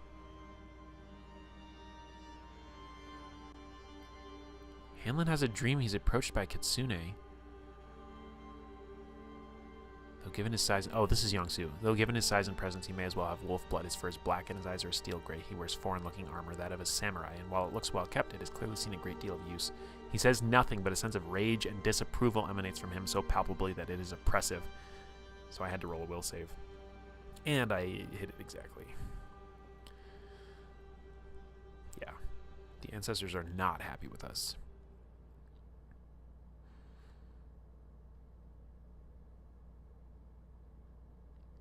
Oh, that's so funny. Okay, I'm going to read this. I know I'm doing a lot of reading this stream. Sorry. I know you guys don't care, but... Yongsu's will is very powerful, but Hanlon is the lord of Starkeep and has been through plenty of his own hardships to strengthen his own will. This is Min writing. He's able to stand his ground against the great general, but it is a fight. He dislikes Hanlon. He does not like him having the Star Orb, and he is furious with Safa. These ideas are somehow clear, even without words, and the pressure of his will, the unwavering, untiring, unchanging will of an undead spirit nearly begins to bend him, but then he wakes to morning light. And then Min says, this check will happen every night while he still has the Star Orb, or any time he evokes the spirit or tries to communicate with it directly. Hanlon grumbles and rubs his eyes. Not a full night's rest, despite whatever the sun might think. He hadn't stayed up that late probably since his academy days. He rolls over and picks up the Star Orb from where he'd placed it on the nightstand, eyeing it intensely. Dislike me, he thinks? I'm plenty likable. Safa likes me. Safa helped me stay on as ruler, he recalls, and that was at your recommendation. You want me to stop being a baby? This is what that looks like, he finishes. I am a part of your tribe now. Maybe not forever, but for now. You will contend with me. Surely none of that came across, but it did help him feel better for thinking it. Maybe wordless communication was the best way to communicate with him anyway. He didn't expect to hear a response.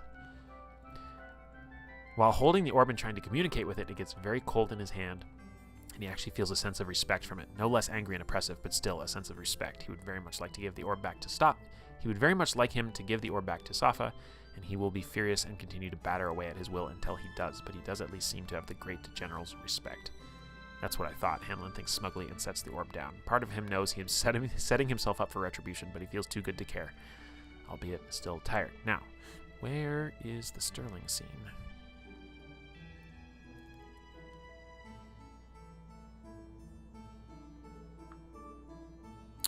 It must have been one of the scenes that got split off into a different post. Sterling goes in the hallway, though, and she has a whole thing with Xiang, which is the orb that she has. And I got to try and find it.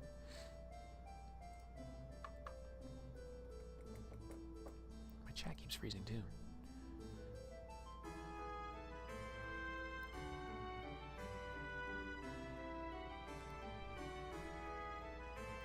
Oh, you two are so fun to RP with. I love that I could put you two in that spot, and you took it and ran with the awkward comedy, yeah. Xiang lives run free in my head because of this scene. Yeah, I gotta find it, though, so I might need some help. If I go back to the timeline, what other post was running concurrent with this? Okay, so we had Kennebrous Merriment. Might have been the other post where stuff kind of, like, traded back and forth. Let me see if that's where it is.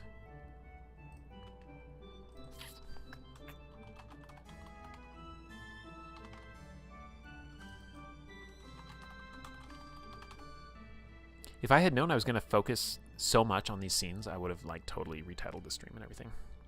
Been like Spicy, Intimacy, Polycule, Pathfinder 2. Either I didn't catch it at that time or hadn't evolved the Star Orb mechanics to that point yet, but that he touched the Star Orb directly and didn't need a save is a small plot hole. He did. He needed a save. Oh, you mean in that exact moment? He did. I did have him do an extra save there. Just totally unrelated. I volunteered to save because he was being such an ass to Yongsu. So he did actually succeed at it. Same DC for whatever it's worth.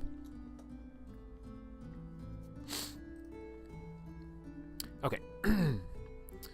So. Okay, we had the dress shopping scene. That's where this started off. Oh.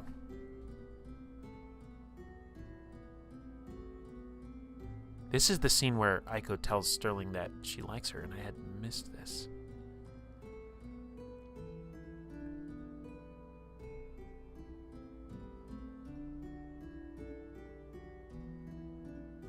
So they go shopping together. That's how it starts. Aiko and Sterling had gone shopping together. Aiko's talking about how Safa won't accept reality. Sterling is saying, we're just trying to ease her into it rather than push her straight into the metaphorical lake like you'd want. Oh, hold on. What's the deal here?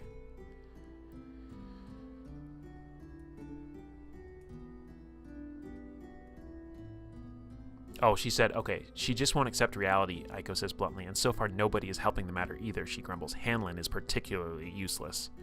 And then Sterling says, why are you calling out Hanlon specifically? Did he try to do something stupid? She rolls her eyes. Nope, he didn't try anything at all. That's why he's useless. I told him we were interested in him, and I do mean we. I know Safa is curious, but it's forbidden. Hoshi don't get in relationships with non-Kitsune. It always ends in tragedy.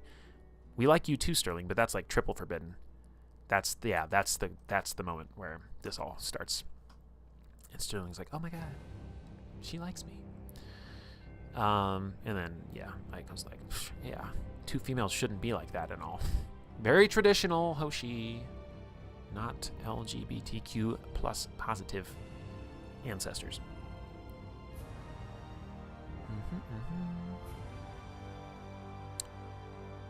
Okay, so some point here, though. Yeah, this is where all the dinner stuff happened. This is why I was missing it earlier. It was in this other post. It's good stuff. If you have access to New Dawn, go read it someday.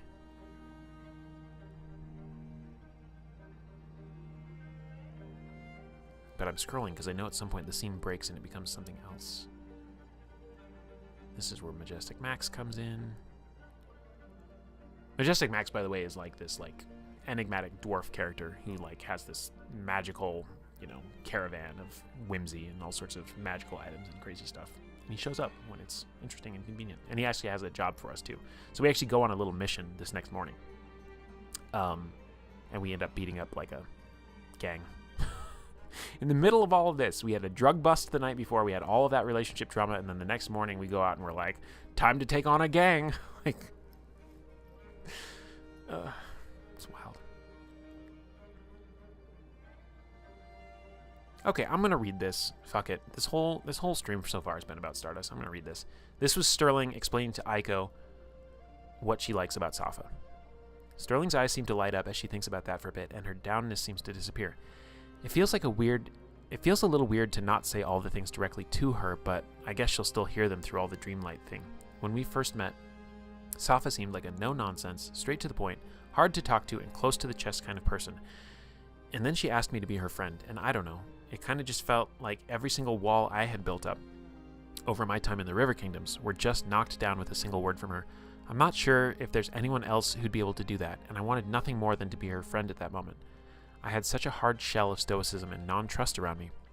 And yet every day I was with Safa, the layers just quickly kept falling away, getting smaller and smaller, and now, here I am because of her, as happy as I've ever been. Then I started to learn more about her and the life that she went through. I can't even imagine what that much responsibility and pressure would feel like. And yet there she is, pushing through it all from such a young age until now, taking care of White and Toma with her, and only her. I said it before, but that is more impressive than anything I have ever seen or done. Even in the stories I have read, there are few heroes that impress me as much as she does. Is she perfect with how she handled it all? Probably not, but no one can say she didn't do her best, or that she has more strength and will than anyone else in Starkeep. It seems like every time I learn something new about her, I just get more and more impressed by all of it. And I guess also, even if it goes against what her ancestors' traditions say, the ones that I'm sure were drilled into her over and over again, it really seems like she's okay with me, just being me, no matter what. And I guess that I'm really thankful to her for that. Ugh. There's a few other things too, but I would feel very weird if I didn't say those things directly to her when I get the chance. Sorry. Oh my god.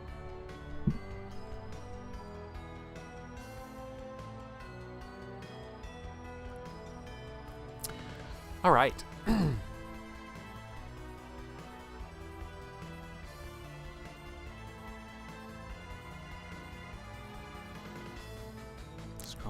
Scrolling. And then Max shows up at the dinner. Sterling best girl. The dress shopping scene is a personal favorite. It's so good, lol. This is the second dress shopping scene, too, and I didn't even read it that closely. Because the first one was the last time we were in Canabras. And that scene is hilarious. And this is another dress shopping scene, but it's with Aiko instead of Safa. And they both suck at it. I think. Or maybe Aiko's great at it. I don't remember. Okay, let's see. Majestic Max.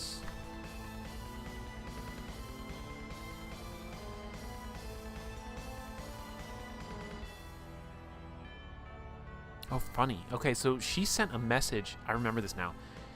They're having this dinner talking to Majestic Max, who's asking about this help with this gang. Hanlon's in the middle of the drug bust, and Aiko uses a message scroll to sending scroll to send a message to Hanlon that says, "Can you come to the grand stable in the center of town? We're helping this merchant that got robbed to bring friends." Okay, and then I jump in. Across town, Hanlon grits his teeth as he plants another arrow into the chest of a drugged-up guard. Of all the times for Aiko to reach out, and now she doesn't even seem mad but wants to help. Busy helping Mazel, wrapping up shortly. Be safe. If you don't hear within an hour, come find us, Warehouse District. Talk first, help merchant second. This is what I mean by, like, this whole thing was this big crisscross of scenes.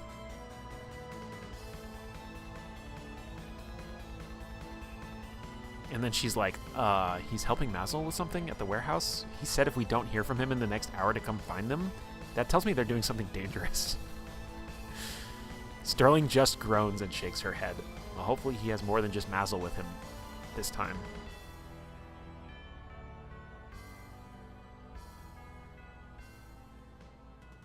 And then they decide to continue their dinner date and not go find him and help, which is hilarious. Okay, scrolling.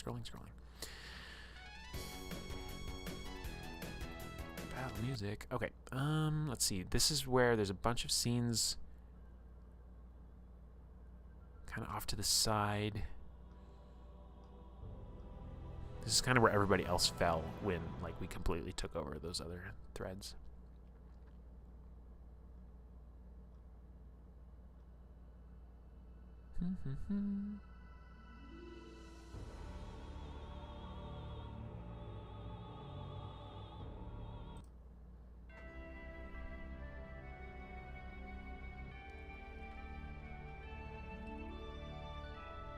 Trying to find the Sterling scene. Maybe it's in Sterling's post and not hear it at all.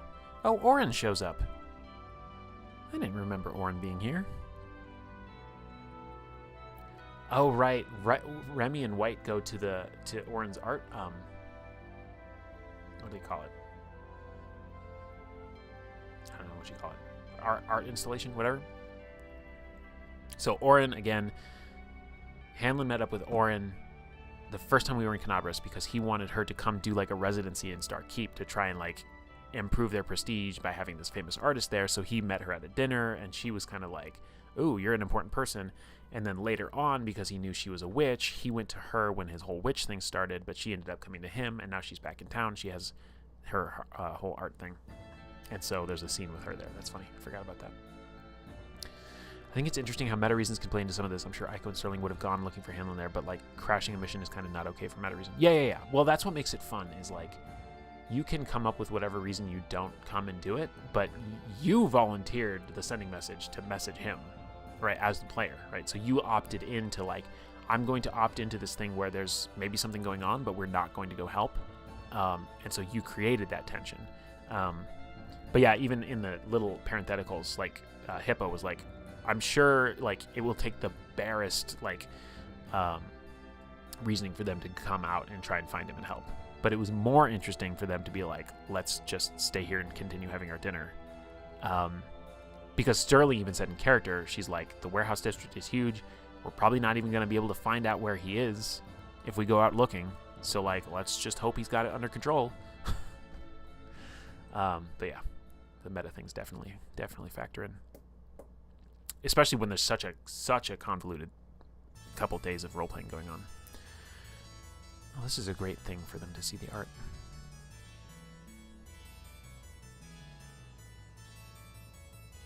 Oh, this is where Twitch like totally like falls for Oren too. Twitch is like, oh yeah, you should be my mate or whatever. He's not understanding art. They're trying to explain art to him. That's hilarious. Okay, that was the end of that post, so it's not in there. Let's see. I don't remember, Hippo, when you started your post, if it was far enough back. Here's a half. Okay, here's the flashback where she's called Haffy for the first time. By the mean girls, the mean elf girls.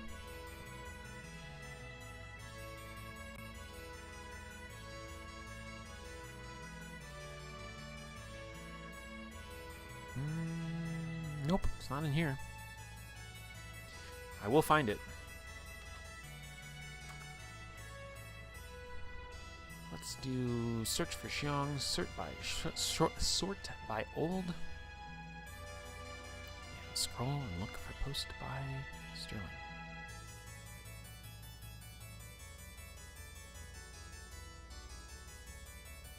Oh, that's hilarious. Here's a post from Hippo saying, Xiong will warm up to me eventually, smiley face.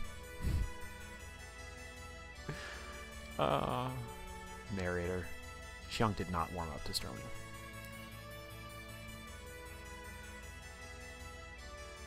Gonna find it.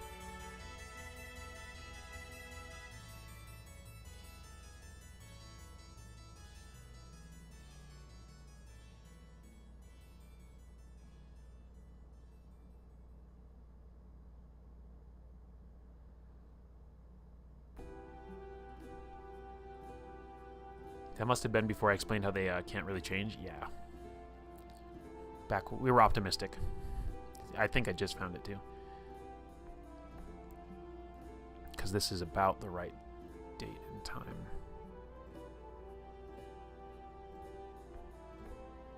Oh, this is the meeting with Yuki.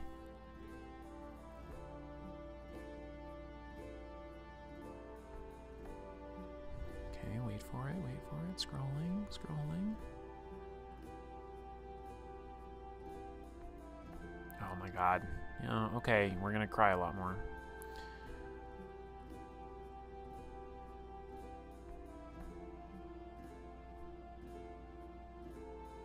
Why can't I find this damn scene?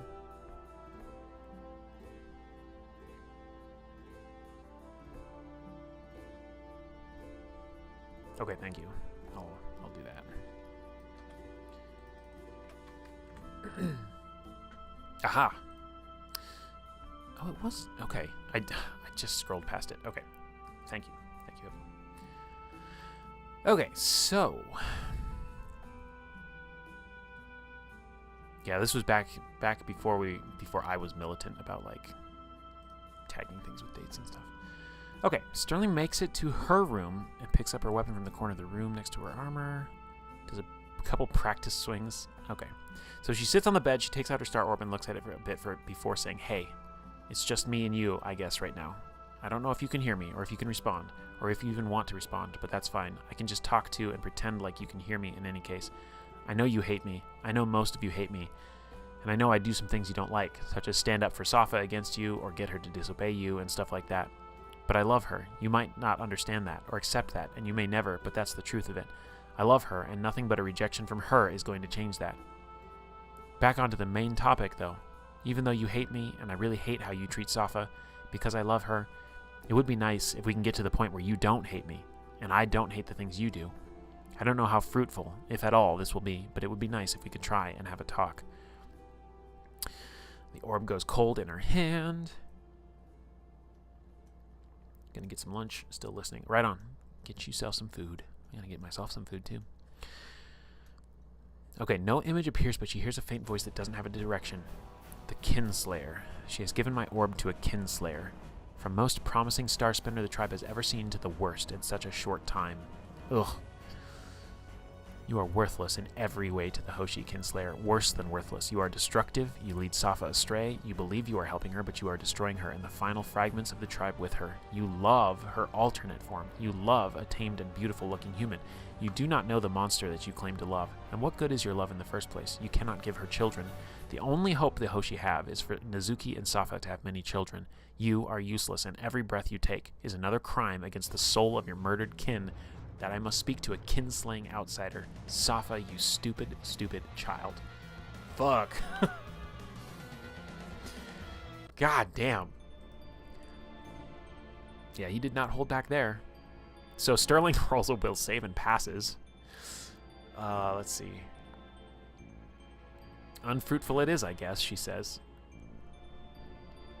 Safa said you were cunning, but man, you just said some dumb things. I don't know if you believe me when I say it, but to me, Safa is just as beautiful, maybe even more so in her hybrid form as she is in her human form. I don't think Hamlin had ever seen her hybrid form yet at this point.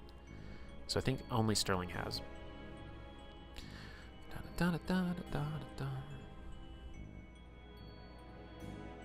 If you think love is only skin deep, that's pretty sad. Honestly, I love her for her, not because of what she looks like. If Safa wants children, we'll need to figure something out with that, but I'm a pretty open person, so I'm pretty sure there's something we can do.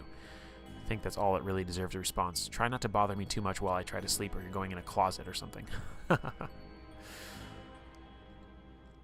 Alright, there you go.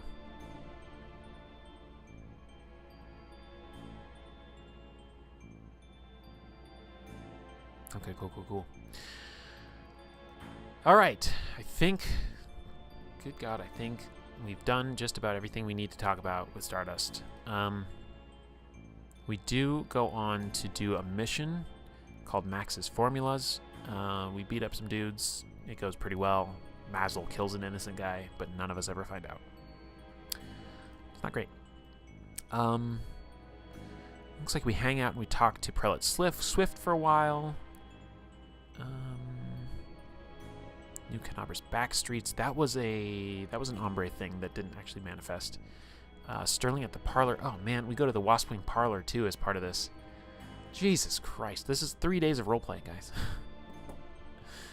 And then we actually have the Stardust Festival evening itself. Let's see what that looks like. I think I will go back and redo the title and the thumbnail for this stream. Okay.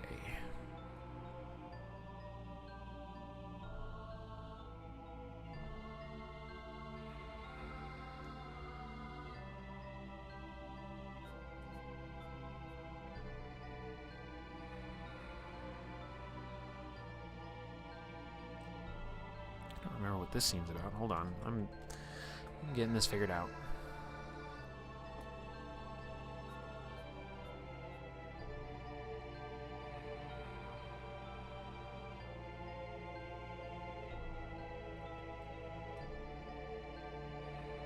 Oh. Oh. When did this scene happen?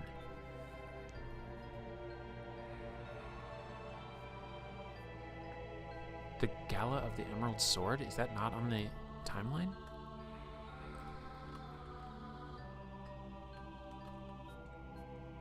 Oh my god. Guys, I found a scene that's not in the timeline. Holy crap. Okay. Well, I know what date it is because it's here in the header, 28 Eridus. This is gotta be 4723. This is one of those things that got confused because it happened so far in the future. What day is it? 28th. Eridus 4723. Right there.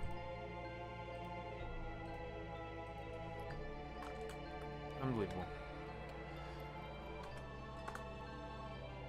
Okay, it's been fixed. So that does happen quite a bit later. We don't need to worry about that then. I just, for some reason, linked it in some other conversation. Weird. Yeah, because I think the timeline had advanced so far beyond that point. There was so much RP happening back here that we were like months ahead at the same time we were doing months behind. Yeah, that's what happened.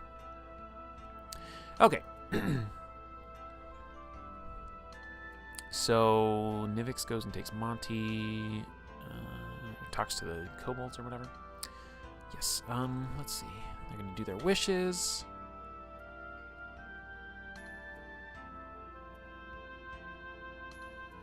Hanlon's all beat up again.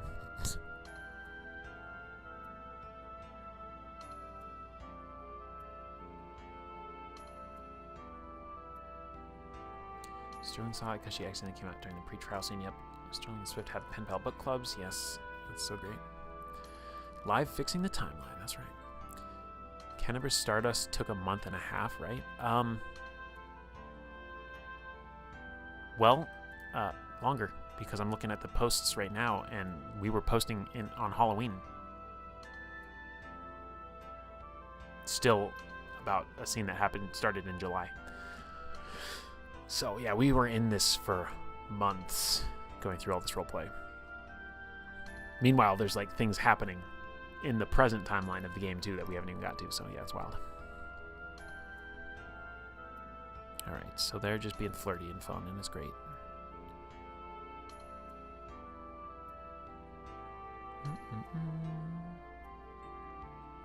They're actually having a really good time. Look at these guys having a good time.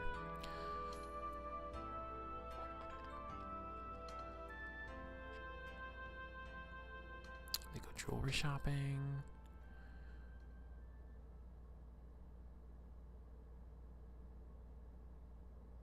Oh, that's so funny. I forgot about this too. Okay, so this is when Min first introduced the Lucky Cat Casino, the Lucky Cat whatever thing.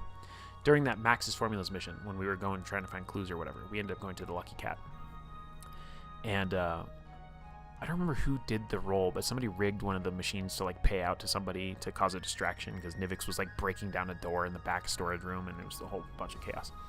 And anyway, Hamlin bought these headbands with like cat ears. He bought 3 pairs. He got an orange one and a black one and a gray one, I think. And then he saved them up so that like when they went to the actual Stardust Festival, he could give them each a headband to wear together, just to be silly, because there was something about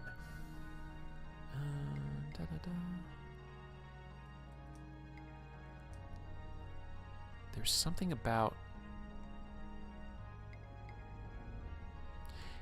Oh, right. Okay, all right. This is really sweet. So the reason that Hanlon did that is so that Sterling and himself could wear the headband, and Aiko could actually let her own actual ears show, because they have to be like magically concealed. So he did that as like this plea to like give her the opportunity to like be herself that evening while they were at the festival. So sweet. I have good ideas sometimes. Yeah, he says, I want you to be free to be like as much you as you want to be. You can wear the cat ones though. So he gives her the option. Oh, Safa can't do that. Wild. Safa sighs and puts on the headband. I cannot use my own ears. I do not know how. That's an Aiko thing. But Toma did it before, and that's why she was like, that's why he knew it was possible.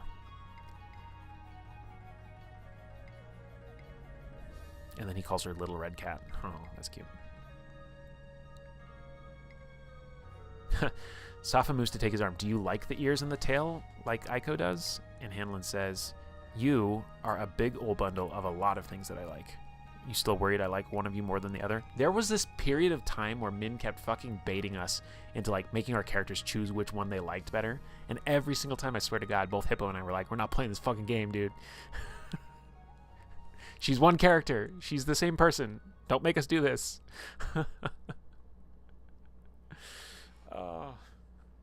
Hanlon is a big sweetie.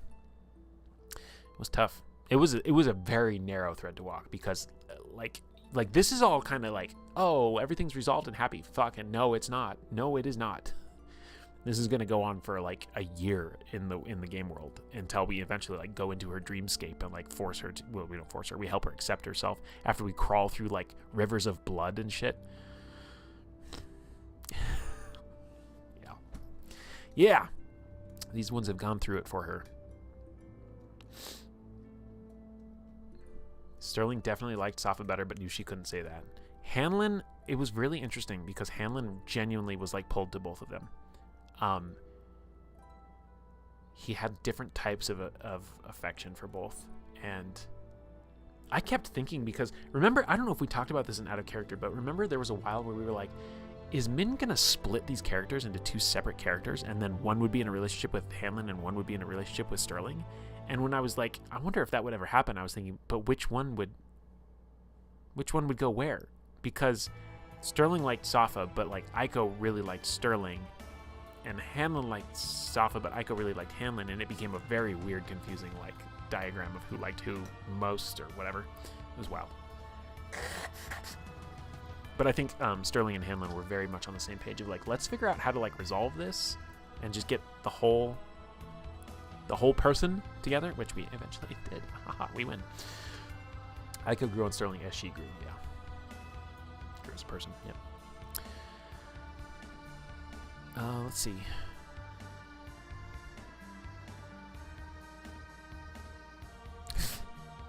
Hanlon, you fella. So Safa says, I do not understand why you would like those things. Hanlon takes advantage of the party atmosphere to be looser with his verbal affection than he might otherwise. Well, cutie, there are things about me I don't understand why you like either. Attraction is like that sometimes. I like you for you, and I like Aiko for Aiko. And Sterling has her moments too, he teases with a wink. Oh,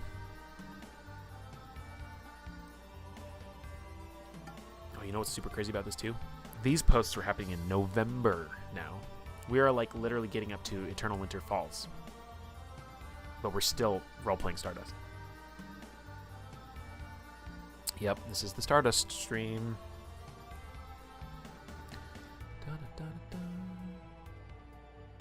She says, I will never understand you, Hanlon, but if you will be crazy enough to like those things about me, I won't complain about it. Okay, she keeps calling him a fool, because that's the thing. They throw their stones into the fire. Oh, he makes a wish about Hunter. Oh. I didn't remember that. Okay, because by now we already know that like Hunter stuff has like probably been resolved already at this point. But Hanlon hasn't even reconnected with him yet in this scene. So I had to make a wish about, I wish to reconnect with an old friend. Oh.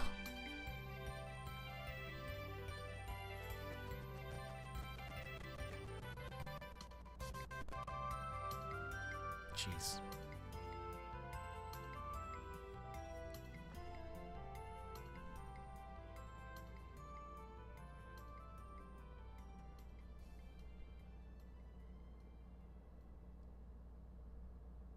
Sterling's giving him shit because he makes one of his wishes sound like a proposal. But whatever.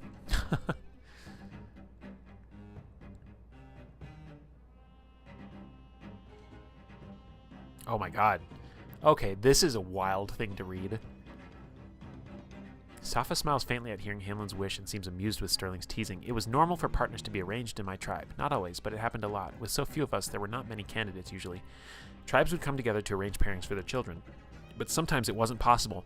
White and Toma may have been married someday, she says wryly. What?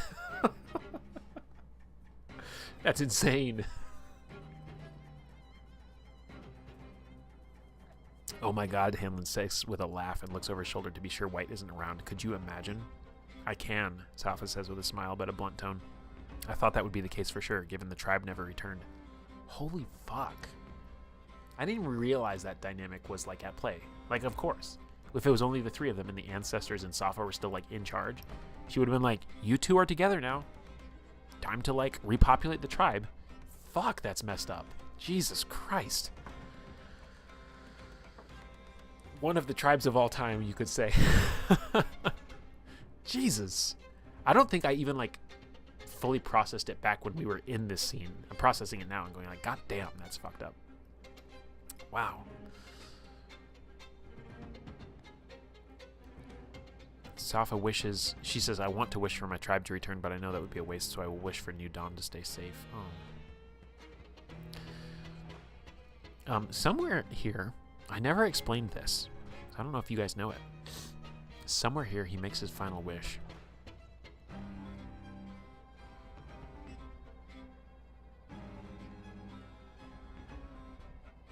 Where is it? I probably scrolled right past it.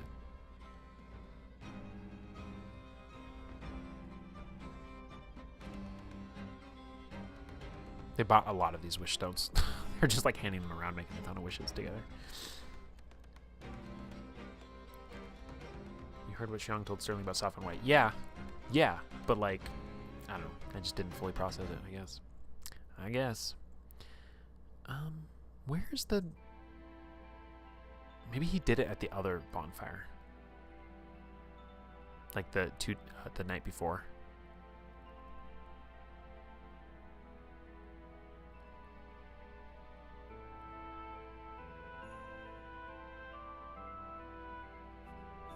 Okay, he did reach her 3 more. Okay. There's a part where Hanlon throws 3 wish stones into the fire, and he never says what they're for.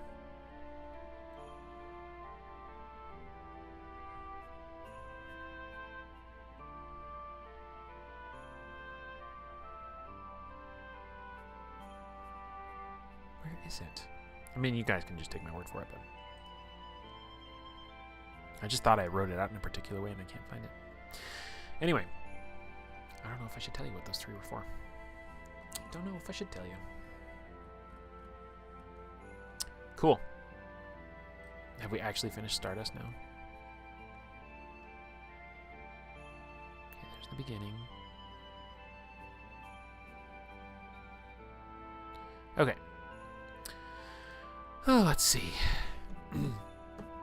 Yeah, that is kind of a tease. It's been long enough. I should just tell you. It's one of like the very few like unrevealed New Dawn things that I have. I do have others, but they were 1 each for I don't remember where he got this notion that there were 3. But he had some sort of vision, and I don't remember if it was in his nightmares or if it was just his like daydreams when he like woke up from his nightmares. But he had the vision of he and Safa having 3 kids together. So it was 1 each for each of the 3 of them. It does count as Stardust, you're right. So yes, that's what those 3 were for. Because he was picturing, because he's all about like making a family now. And they've already talked, there were things I skipped in there where they're talking about having furry babies and stuff. Like in like casual teasing times. So yeah, that's what that was.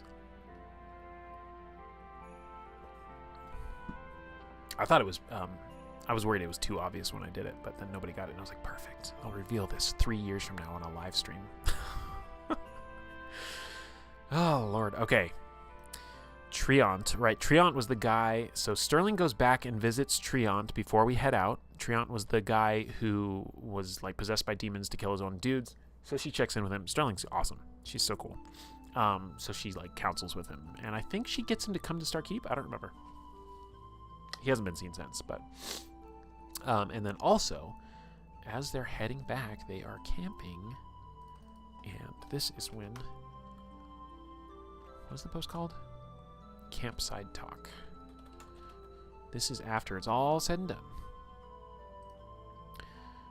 which is hilarious because this scene was written in July.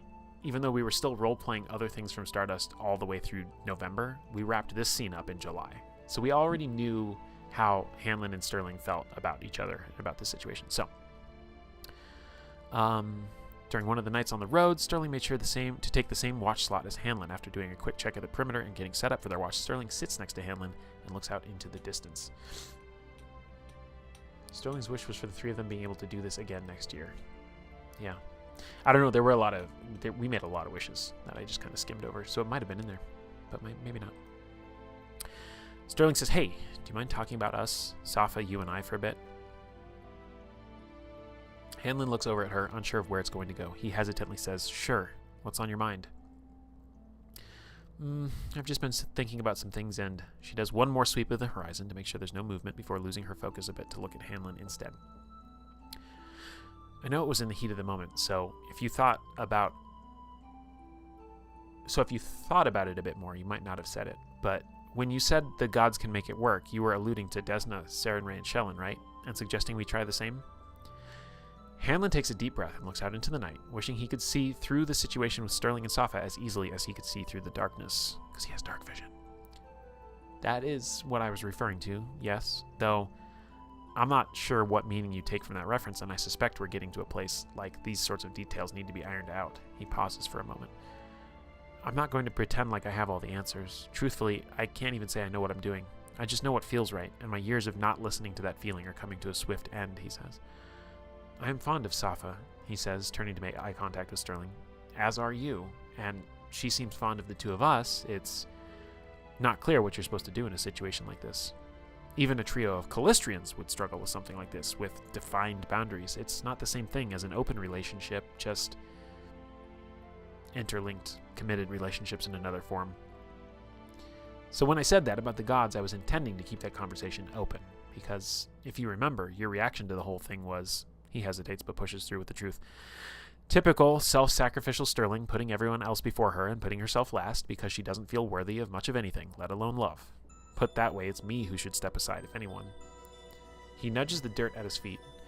"But that's just the thing. It's not really up to any one of us. We can't tell Safa what to do or how to feel, or who to pursue, or date," he says. "So this whole situation, not even considering the unique arrangement she has with Aiko, it's largely in her hands. I just don't want to live knowing I was responsible for ending something that could have been truly wonderful before its time. And I certainly don't want to be the one who allows someone else to end it before we even know what it is."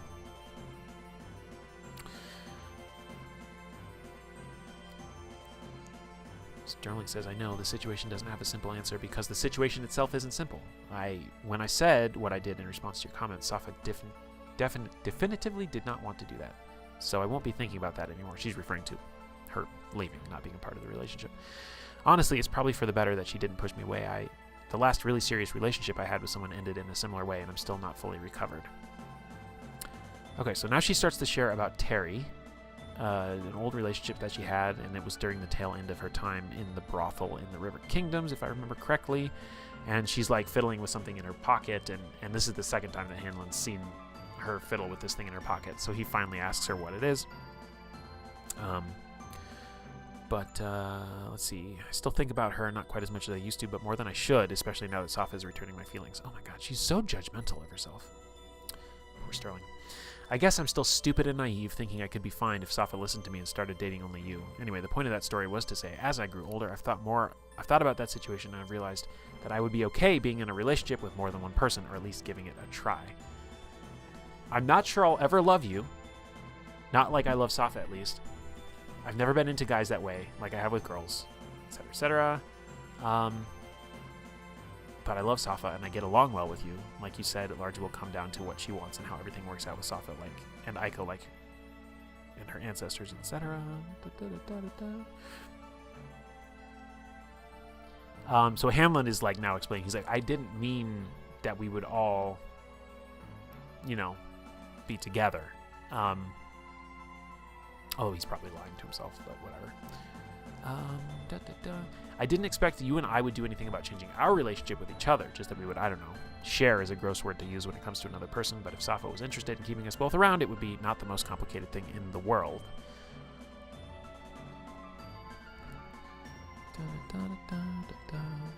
He talks about how he's even surprised at himself for pursuing this, because, he's been self-sacrificial most of his life, too. Anyway, they share that they have mutual trust for each other, etc., etc.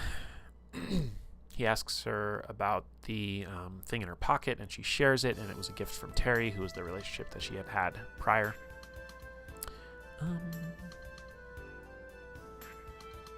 And then Hanlon shares his travel compass with Sterling that has the initials HB etched onto it.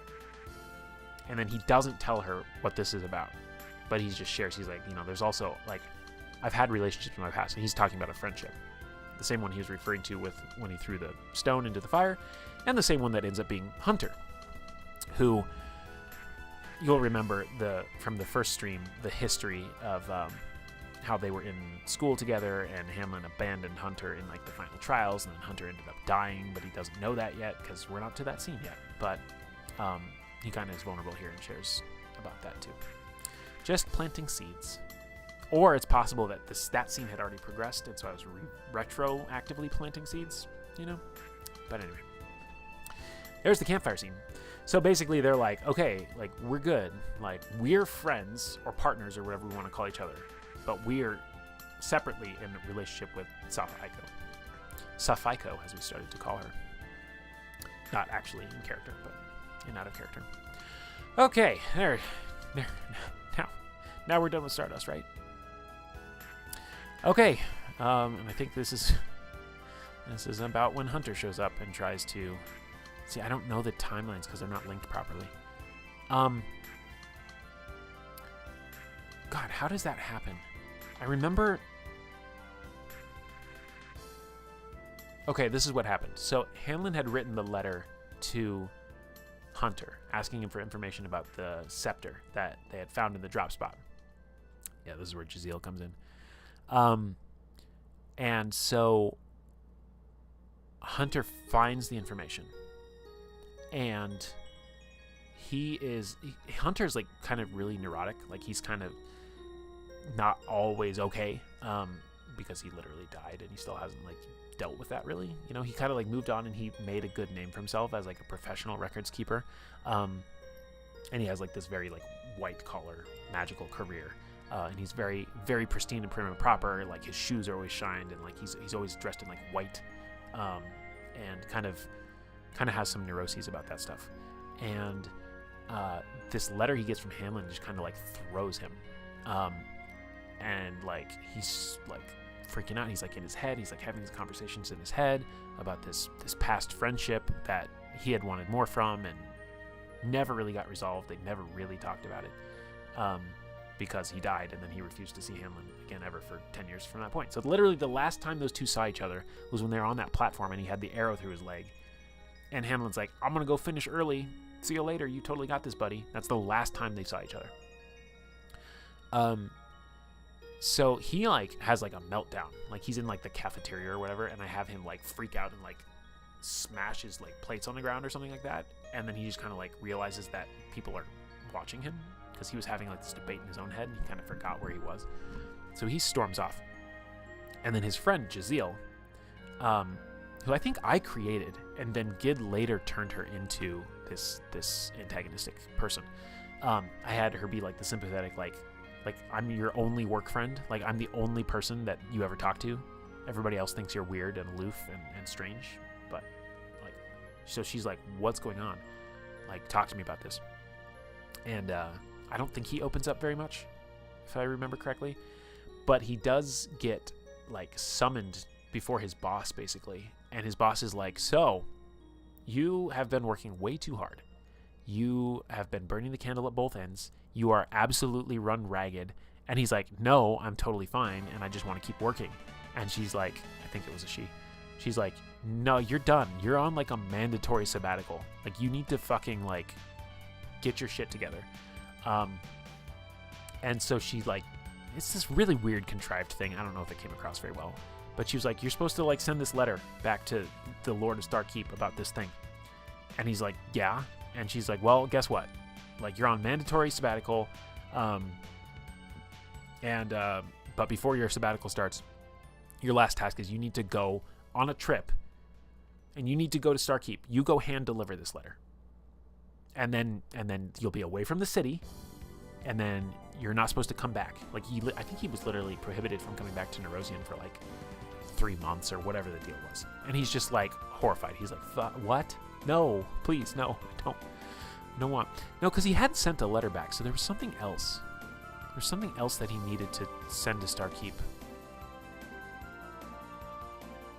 Maybe he uncovered something later. Let me see. Let me see if I can find it. Sort that detail out.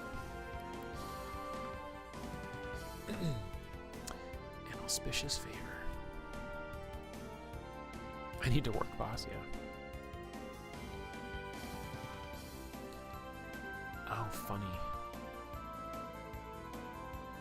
Okay, so Jaziel, like, follows Hunter. Like, he freaks out. Okay, so I had flashed back. That's what it was. I had flashed back. So the letter actually didn't get sent. It didn't get mailed because this was a flashback. So he actually did bring it by hand.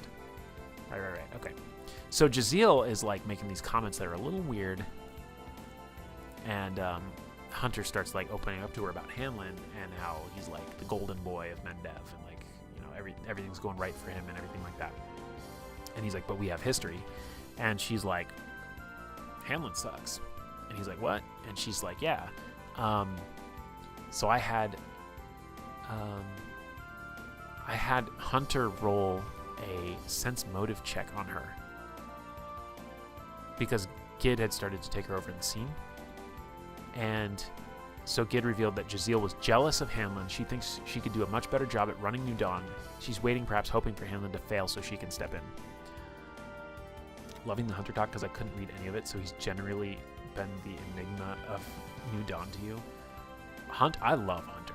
I love him so much. He is such a cool and rich character to me, especially at the point where he starts to like make his own identity and like get in tight with Prin and like all the like archaeological, or not archaeological, but like he's going to be able to go study the horde that Ingapet just vomited out. He's going to come back out to study that shit. You know it. Yeah, so I love him so much. So Hunter starts to get this inclination that this Jaziel woman is like maybe trouble, you know?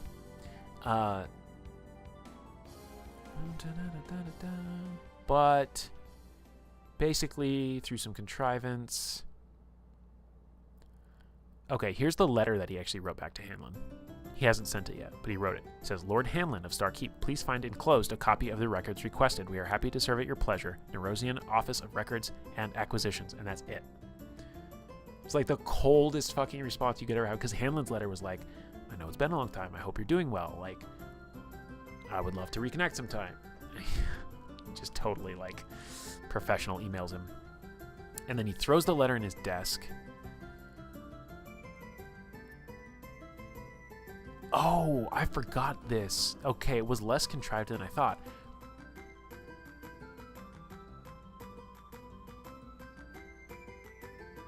Hunter put in the travel request to deliver it personally. Why did he do that? I don't remember. I think he was conflicted. Like, he didn't want to go, but he did want to go. Okay, I gotta read this out loud so I figure out what the hell happened here. So this is Hunter searching for the information on Carmine and Sultan, who were the Crusaders that he was assigned to research. It took a good amount of searching, and at one point Hunter was ready to give up, but he couldn't give up. Couldn't fail Hanlon's request. Had to let him know that he was good enough to do it. Needed Hanlon to know that he was the best. Was that pride talking, or did he want his old friend's approval? The thought made him sick. No, he just wanted it done. Open and shut. Here's your information. Nothing else to say. Good day, Lord Hanlon. And back to his own dreams he used to share. He'd be an infamous gatherer of artifacts, records, and relics. Hanlon, a cosmopolitan diplomat. They'd rise in power together, make a difference from two angles, and be able to change things for the better. Build something remarkable, coordinate, and take credit for the closing of the world wound. They'd take a province each as thanks and visit each other for fine dinners and entertainment brought in from all across Avistan. They'd run Mendev together, and then, who knew, the world had far more than just the world wound as an issue. Idiot, boyish dreams of power and influence, and yet there Hanlon was, not so put together as they'd perhaps thought, but ruling, leading. Everything he's ever wanted, Hunter thinks. More important than anything. Oh, the bitterness. Holy shit. He cursed himself all the way back to his office with the files tucked under his arm. 87 steps, 87 thoughts he promised himself he wouldn't think about. Hanlon and him were through. He'd made that clear when he left Hunter behind. So why didn't it feel clear anymore? Frustrated, jaw set, Hunter set up his utensils and began to write. I wish I could just listen to an audiobook of New Dawn stuff. So many scenes out there I've never read due to time constraints and slow reading. Wish I could listen to it all. It's occurred to me so many times before. It really has. The thing is like, the work to do it well would also be coterminous with like actually making it into a readable thing in the first place. So that work that I've talked about doing that I did with Rose Song and Call, which, I mean, I was in exile from my friends and hobbies for a year, so I was able to do that, and it kept me... I've told you guys this before. I reread Rose Song and Call probably like a dozen times, 15 times maybe, on top of reading it as I was editing it. Which, for everybody else who's not familiar with New Dawn, we're not even there yet. And Rose Song and Call is a 700-page document that focuses on 2 characters that have not even been introduced yet.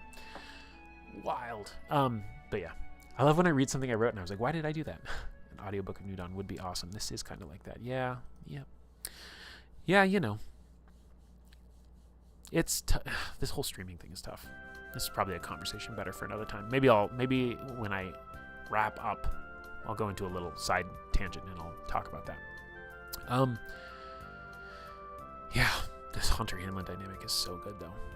So then I jump cut to him requesting from the chief judge that he be allowed to personally deliver this letter. So like Hunter's like, he doesn't even know. He's like, do I want to go like rub it in his face? Do I want to see him? Do I want to not see him? And he has this idea to go hand deliver it. And so he has to request that time. And the judge is like, here's the thing. I'll just read it. I don't understand, the chief judge says, looking down spectacles at Hunter's travel request. What is it about this request that requires your attendance in person? Hunter stands at attention. Not necessary for this sort of one-on-one meeting, but it is a habit. You'll recall in my past interview, you advised that I spend less time working, he says. You said, and I quote, Hunter has all the makings of a great asset to Nora. However, he has demonstrated an inability or unwillingness to work a healthy amount, opting instead for grueling hours of... The judge cuts him off with a wave of her hand. Yes, Hunter, thank you for the stirring rendition. So, is this a vacation or is it a business trip? You seem to be mixing business with pleasure, she says. No, ma'am, no pleasure. Then he thinks about his response. Well, the pleasure of knowing that I'm recharging myself by changing pace and scenery for this records fulfillment. The judge eyes him over her glasses, then sighs and takes them off her face to rest them on the table. Hunter, she says, you will not last this way. You cannot burn the candle at both ends for as long as you have, and God knows for as long as you will continue to without total and absolute collapse. Have you taken advantage of the counseling offered through your employment? The scheduling was not conducive to productivity, he answers. But it's not a candle you're burning, it's a pyre, and even a roaring bonfire will consume all of its fuel in time. You want to take on this travel assignment? Fine. 3 conditions. 1, I will send word by letter communicating the results of your findings to Lord Hanlon, making your travel unnecessary. 2, I will mandate that you undertake such travel anyway, with no assignment, no side jobs, no distractions. You will travel to Starkeep, and you will stay there at minimum for 1 week before you have the option to return. Word is they've constructed a new inn, so you should find plenty of comfort, and I know you have the budget for it. Number 3, take Jazeel with you. For some reason, she gets along with your whole disposition, and she will keep you grounded in what's important. Do you have any questions? She asks. None, Hunter says, though he clenches his jaw at the turn of events, wishing like mad he could go back and withdraw the assignment request. Very well, she says, and signs a few papers, keeping one to herself and handing the other to Hunter, who takes it gingerly. Have a nice trip. I forgot about that. So so the letter did get mailed. So that's why Hanlon received it in the mail. And then also the judge is like, you seem to want to go up there for some reason, so fucking go. And like, you're not allowed to come back. So, okay, this is wild. Then I flash back. So I wrote that first. Then I flash back to what actually happened between them. So this is when he... Oh, no. Oh, God, I did a flashback to the flashback. I did a flashback to them on the starting line of the trials. Yeah, that's rough. Now you want to give Hunter a hug? Hunter needs hugs. So many fucking hugs. He's okay now, I think. We haven't seen him that much in a while. So I wrote this out that Hunter is flashing back to the beginning of the trial. Him and Hanlon are on the starting line. Hanlon's being cocky as all fuck. And Hunter's like, shut up, I'm trying to focus. And Hunter starts with a distracted stumble because Hanlon's been like chatting with him. And Hanlon's like, come on, we got this.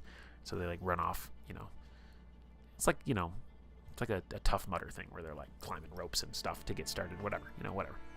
So then I flash forward to a campsite with Jazeel and Hunter. She's like, what are you thinking about? And he's like, nothing. She's like, it doesn't seem like nothing. I've seen undead with more life in them than that. You're definitely somewhere else. And she's like, she's just poking at him. She's like, what the fuck is up with you, man? Like, what's your deal?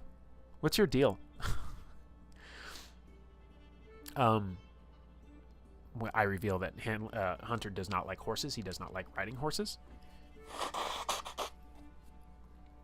Why do you think he doesn't like horses, guys? He kind of doesn't like them in the first place. But you know who loves horses? Hanlon. That was intentional. Yeah. Oh. Okay, so I did... Oh, wait. So I did do this as a series of flashbacks. Oh, God, this is heartbreaking. This is the conversation. Here he goes.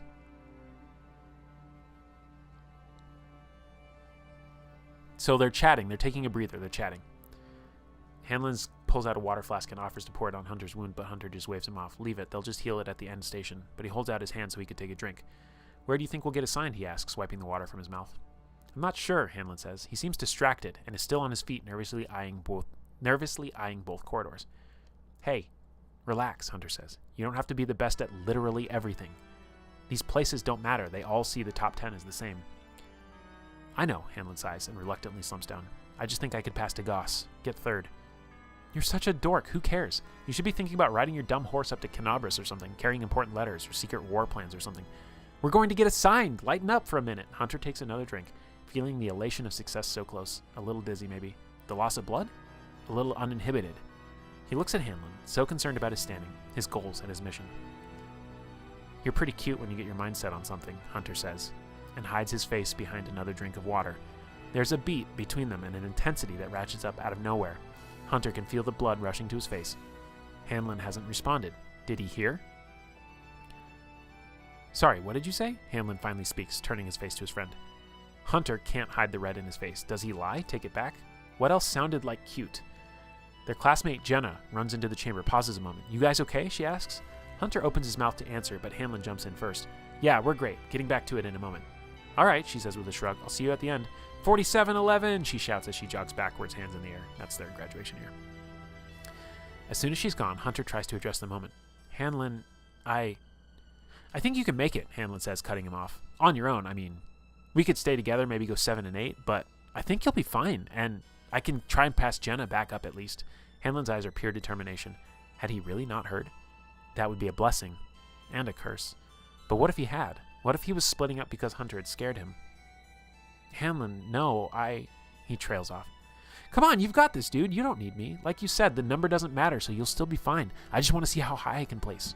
Trust me, I'll be there waiting for you, right? You and me, he says, and holds out his hand for Hunter to reach up and clasp it. I wanted to do this with you, Hunter replies firmly. That's what we said we'd do. We'd stick through the whole thing together. Yeah, but that was before you missed that spear trap, right? Hanlon says. It's not a big deal. It's just a curveball we didn't plan for, right? We don't have to physically cross the line together to, like, finish together. Hanlon holds the hand out a little longer. Hunter locks eyes with Hanlon. Yeah, he finally replies. Crushed. So that was it. One inconvenience, a stupid spear trap, and it all amounted to this? How could he be so cold? Hunter sets his jaw and offers a clasped hand in return. Go show them what you can do, he says. But he doesn't mean it, and Hanlon fucking knows it. Thanks, buddy, Hanlon says and pats him on the shoulder. I'll see you at the end. And with a sprint like a wild deer, Hanlon is gone, off, into the next corridor, around the next turn. Hunter sits in stunned silence for a while, fighting back tears that tried their hardest to burst forth and consume him. 2 more classmates go by his shaking form, arms wrapped around his knees, head down in defeat. Finally, he spoons together enough resolve to rise, shakily, to his feet. Fuck him, Hunter thinks. I'll finish this alone. and then Hippo, out of character, writes, Wow, Hanlon. And then I write, it just gets worse. Oh my god. I'm going to keep reading this. This scene is too good. Hunter tests his weight on the bad leg. It'd be an easy jump for him, uninjured, but as it was, he takes a breath, curses Hanlon. Should have seen it coming. Narcissist, he thinks. But he likes him, right? It could still happen.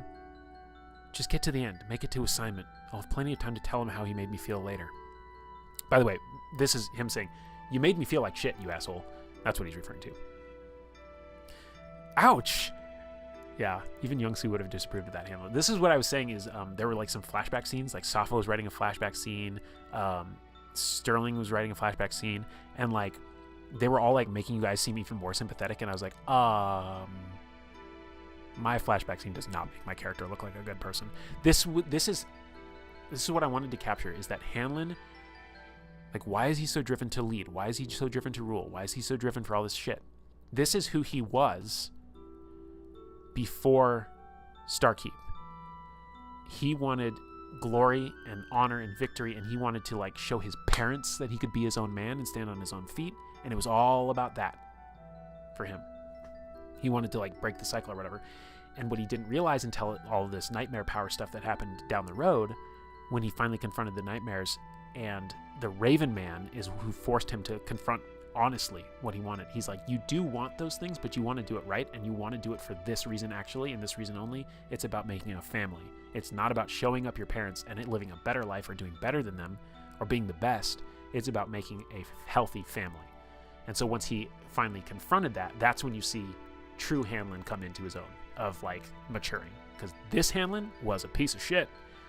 You know, he didn't know how to value friendships in the scope of things.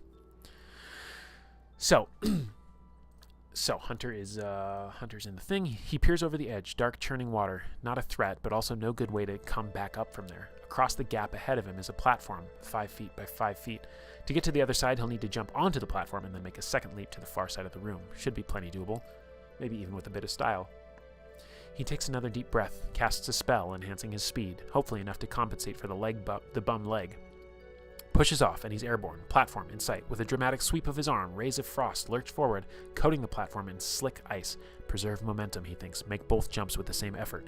He lands, the good leg carrying his weight as he slides forward. He shuffles onto the bad one just enough to plant the good one once more, and pushes off the lip of the far side of the platform itself. He's airborne again, and he's going to make it. And then time seems to slow. An artifact of the brain registering danger. He's studied enough to know them as they emerge from behind 2 pillars, one on either side. Flicker wisps. He draws the short sword at his hip, mid-air, keeping an eye on the landing. No good if I go for a swim. He knows that the weapon is little threat to the wisps, but better to have it in hand. All he really needs to do is rush past them, finish the trials, graduate. The landing sticks, to considerable pain from his bad leg, but he's across the gap. All he has to do is sprint to the end of the hall, leave this room behind, and... Too late, he senses a presence behind him. A third wisp, coming up from below, had been obscured by the platform over the pool, and with his attention on the 2 in front, he is entirely unprepared for a third. He barely has a moment to register its tendril-like strands as they close around his legs, and his last memory of the trials is the ceiling of the room, growing further and further away as he falls back first into a pool of inky black water. And then Hippo wrote, oh, I assumed they were like pretty close to the end and past the obstacles. This makes it so much worse. And I'm like, yeah, I know. So then we flash back forward. He's at a campfire with Jaziel again, heading north. She's poking and prodding. She's whatever. Here we go. I'm just gonna read it. Hunter sits by the fire, Jaziel tending the horses. Every moment or so, he stirs a basic trail stew. Dried meats struggle to rehydrate in a mix of boiled water, a few potatoes, carrots, and rosemary. It's an efficient meal, though the rosemary wouldn't be considered necessary in any field guide Hunter would have been read. He removes a small kettle from the fire to cool, having boiled off any impurities so that they might refill their water skins for the next day. I'm not stupid, you know, Jaziel says as she finishes up and takes a seat nearby. I've never called you stupid, Hunter says. He usually took things literally as a matter of course. Sometimes he did it intentionally, to avoid what he assumed would be conversations of the fruitless, frivolous, or insignificant type. No, she sighs and slaps her hands down on her thighs in exasperation. I suppose you never have. The silence resumes, but she's not having it. I know this has something to do with Lord Hanlon, she says. You got that records request from Starkeep, nearly lost your shit, and now all of a sudden we're on a couple's trip to visit the very place? We are not a couple, Hunter responds and looks frustratingly at Jaziel. Well, she says, throwing her hands in the air. I'd expect I'd be the last to hear of it if we were. You've said 10 whole words since we've left, and can I just say none of them have been particularly interesting? Hunter resumes poking at the fire, checking on the stew. Food's almost ready. Fucking hell with the food, she raises her voice, causing him to wince a little reflexively.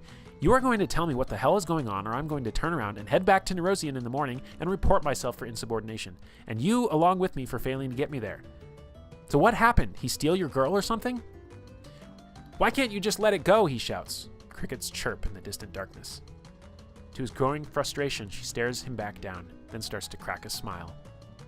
Now we're getting somewhere, she says. Anger, again. Not much variety in your repertoire lately, but I'll take it. Why do you care so much, he snaps. Because I'm your friend. Her turn to yell this time, as she jumps back to her feet. And maybe you've forgotten how that works, or what that looks like. Maybe somebody else ruined that for you, but I sure as hell fucking haven't.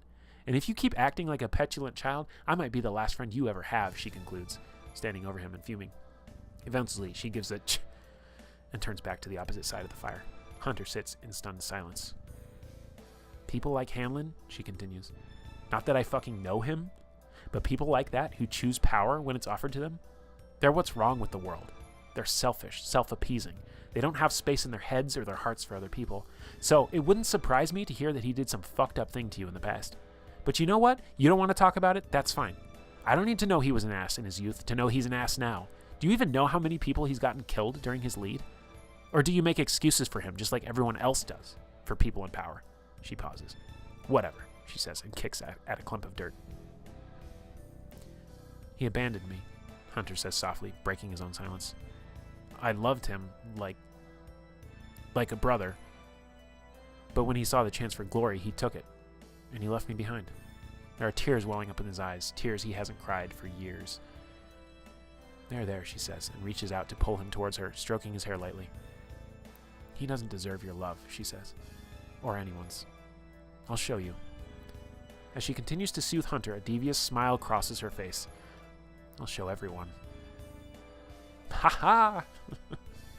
I think that Jaziel genuinely did see Hunter as a friend. I think that she's just seeing this as her opportunity to kind of seize power. So, and it jumps forward to Hamlin getting the letter, and he's disappointed in it.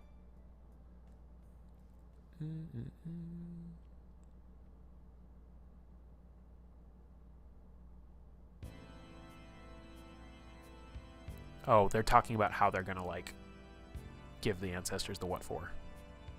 They're making a plan. Okay. Hunter is now in Starkeep. He is like...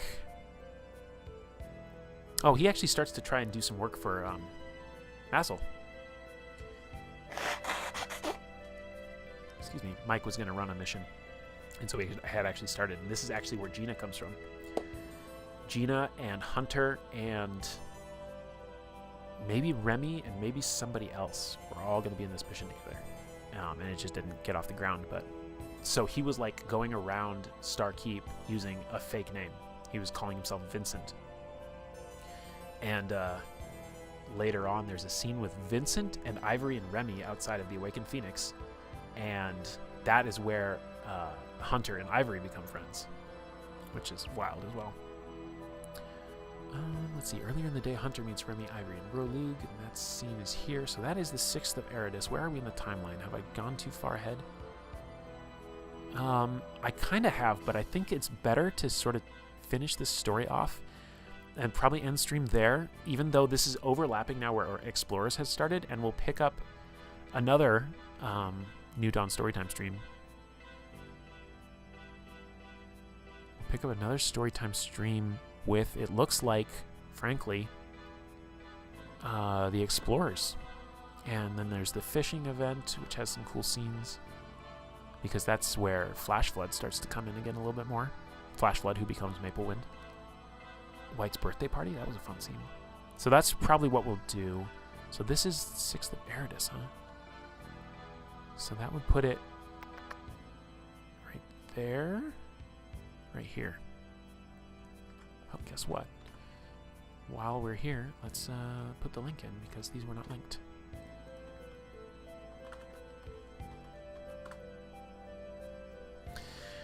Okay. Stupid chat's freezing again. If there had been any practical reason for him to leave Hunter behind, Young-Soo would have approved. Does that make it feel even worse or better? It's not good.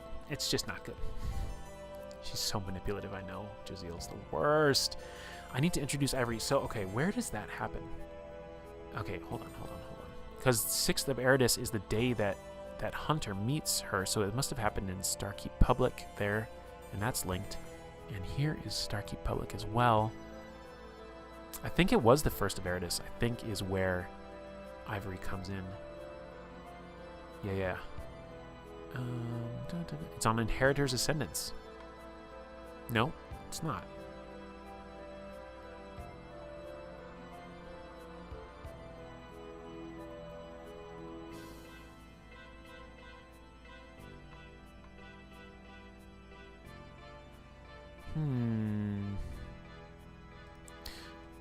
Mysterious goings on. There is a month in between here. It can't have been too soon, because Ikes didn't even make Ivory until he had started playing Rakon in Explorers. So we'll find it. We'll find it when we do the next stream. But yeah, it was definitely during a speech of some kind.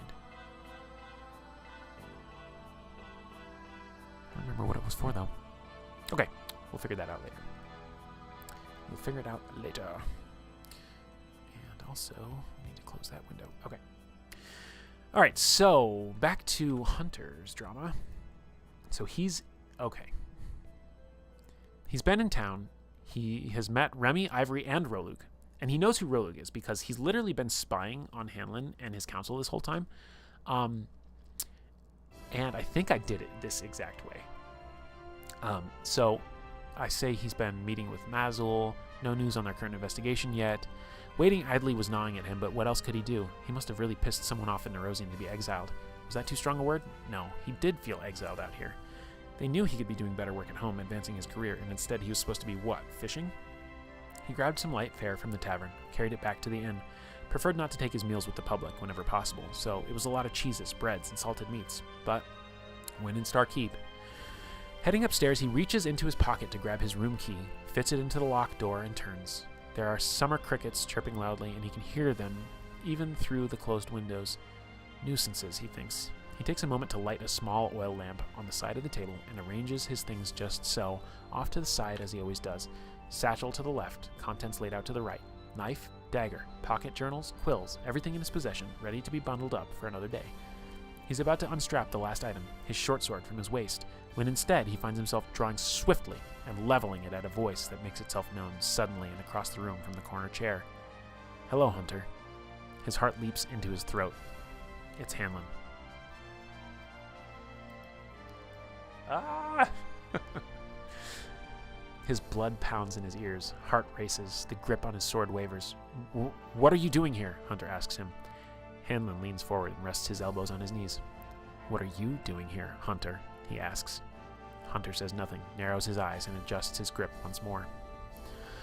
This is Hanlon speaking. 2 months ago, I invited you to come to Sarkeep. You didn't even do me the favor of responding. Hanlon stands, pulls a letter out of his pocket and unfolds it, tapping it loudly with his finger. An automaton could have written this, he says, and throws it onto the bed. And I thought that was the end of it. I dare to reach out, he says, stepping around the edge of the bed towards Hunter, who shuffles backwards. After years of no contact, and I get this letter by courier. No Hunter, no meaningful response. I guess that's the end of that. Last shot at fixing a friendship I burned that day.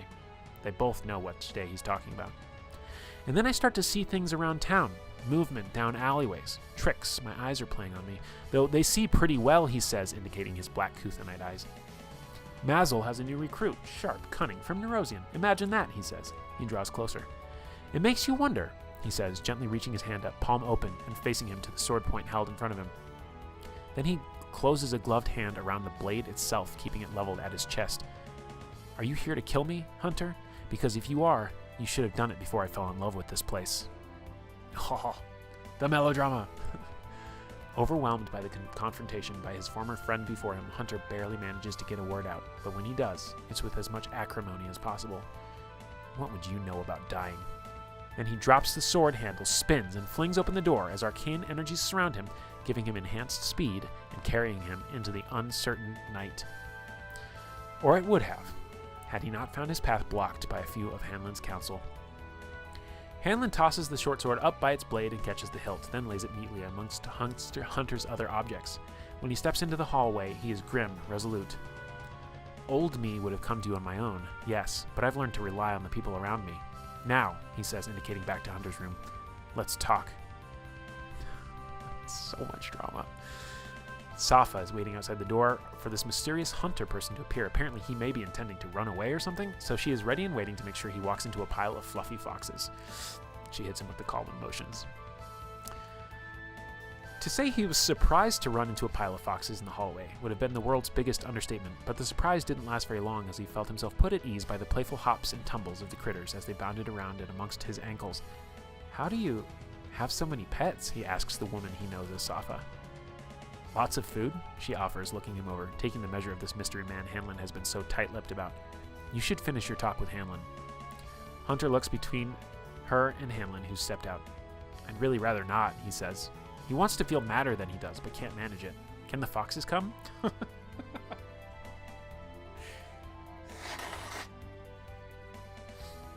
Hanlon ushers Hunter back into the room. He gives Safa an amused look, assuming the signature foxes have made an appearance again. I had to edit that because I had him see them, but it's only the person, the target, can see them. Yeah. So, he says, crossing his arms in Hunter's direction. Not here to kill me then? Just sightseeing? It's a nonsense suggestion. There are 100 towns Hunter could have chosen for a sabbatical. Only one had his old friend as its ruler. Sterling very much disapproves of the beginning of this whole plan, but is along to make sure no one gets hurt. She's close enough to Hanlon and Safa for them to be in her aura, looking a little grumpy but not saying anything yet. Hunter glowers at Hanlon, much as he can through calmed emotion. It might as well be a slightly disapproving frown. If I had anything to say to you, I would have said it, he says, weeks ago. Then do you want to tell them? He asks and points at Safa and Sterling. I don't have to hear it from your lips to know whether it's worth hearing. Truthfully, all I wanted to make sure is that you weren't currently or otherwise planning on hurting anyone. Hunter chuckles. I'm under a spell, right? That's the only way any of this makes sense. I don't feel angry with you, but I should. Believe me, I should. Is it her? He asks, pointing to Safa. Safa, the one with the foxes. Why don't you ask her to drop it, and I'll tell you how I really feel. Otherwise, I can sit here and smile and make you feel good about yourselves as you move on through your delightful lives. Oh, fuck. Safa's eyebrow twitches faintly with disapproval. It is always better to act when one is calm and rational, not influenced by anger. Anger is a stupid emotion, one that can and will make you foolish. I am helping. You are welcome. It's so fucking funny. Oh my god. Okay, time check. By the way, this is happening in August, real time. Stardust happened in July. We were still finishing up Stardust in November. So Stardust was going on for months after these scenes were written. And we don't need this battle music. So, yeah. And also to this point, again, I've known Min and Hippo at this point for all of like 9 months. And we're doing this high-level shit. It's so good. Don't worry, other players coming later in will have lots of good things to say about everybody. Very well, he says, and continues in a matter-of-fact takedown you'd expect from a friend when you ask why you can't get a date. Oh, rough. That's rough. Hanlon, you are infuriating. The mere notion of you being worried about me hurting someone is the peak of painful irony. You should know better than to even go there, especially with your friends listening. And as for what I'm doing here, I'm trying to get you out of my life once and for all, which I had done to my satisfaction until I got your letter a few months back. It was not a welcome correspondence, and I have wished many times over to have never received it. He leans back in his chair. Satisfied? So, because the spell only lasts for a minute, this is about to drop. Safa just looks to Hanlon. She doesn't know what Hunter is talking about, but that's not why she's here. She's just supposed to make sure they get to talk. As Hunter watches Safa look to Hanlon, he chuckles again. A stand-in where otherwise would be a scoff. I don't know what I mean by that. I wonder if that got fat-fingered through mobile or something. You and your adoring fans. Nothing's changed in all these years. He'll cost you everything, sweetheart, he tells Safa. And then the loyal one, silent in the corner. Not happy to be here, but committed to the cause. Glory to Mendev, he shakes his head. Are you done? Hanlon asks. You represented a significant threat to this town, and I had a duty to check it out. You want to go on your way and cry about what happened to you 12 years ago? Be my guest. God, you're unbelievable. I don't even know who you are anymore. If you wanted to cut ties, like I thought you had. But here you are, and what's it matter to you so much anyway? You build an independent life off of 12 years hard work and come to harass me and my people? Why? And this is when the spell drops. So Hunter goes, because I died, you fucking asshole. Hunter launches to his feet, the effects of the calming spell worn off. His face goes from almost no emotion to pure rage. He thrusts a finger out at Hanlon. And you were the one who left me behind to do it. The same thing that happens to everyone he gets close to. That's just who he is. Safa just looks at Hunter like he's got 3 heads. Or maybe just mustard on his face. Died when? Hanlon asks when the ringing in his ears stops. There? In the trials? No, he shakes his head. No way. That would have been national fucking news. You look very alive for a dead person, Safa says bluntly, attempting to zap him with a healing spell. Yeah, it would be national news if that's the sort of thing they wanted reported. Did you just try to heal me? He interrupts himself to ask Safa. I'm not undead, just died on the table. Alone, he says with a glare at Hanlon. Did you never wonder why they changed the trials all those years since? Reining in that danger factor? But for me, oh no, here's a pat on the butt, and a brief stint with therapy until they're tired of you too, and out you go. But they're not the ones that put me there, Hanlon. You did that when you left me there in the middle of a trapped graduation trial with a wounded leg so you could score some meaningless bonus points. Hanlon looks aghast. I didn't know, he says. The abandonment, the vanity, these were issues he'd grappled with every day since, but nobody had ever told him that. Nobody told us. And when I tried to visit, they turned me away for a few days until you started feeling better, and then they said it was you who turned me away. I waited for weeks, Hunter. What else was I supposed to do? Go away. Stay away. You were doing all right so far. Safa isn't really following all this, the discussion all being grounded on an event she doesn't know anything about. Dead is something you only do once. I think you are using the wrong word.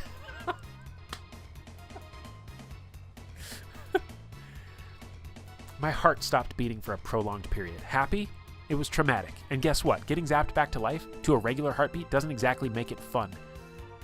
My life fell apart that day, Hanlon.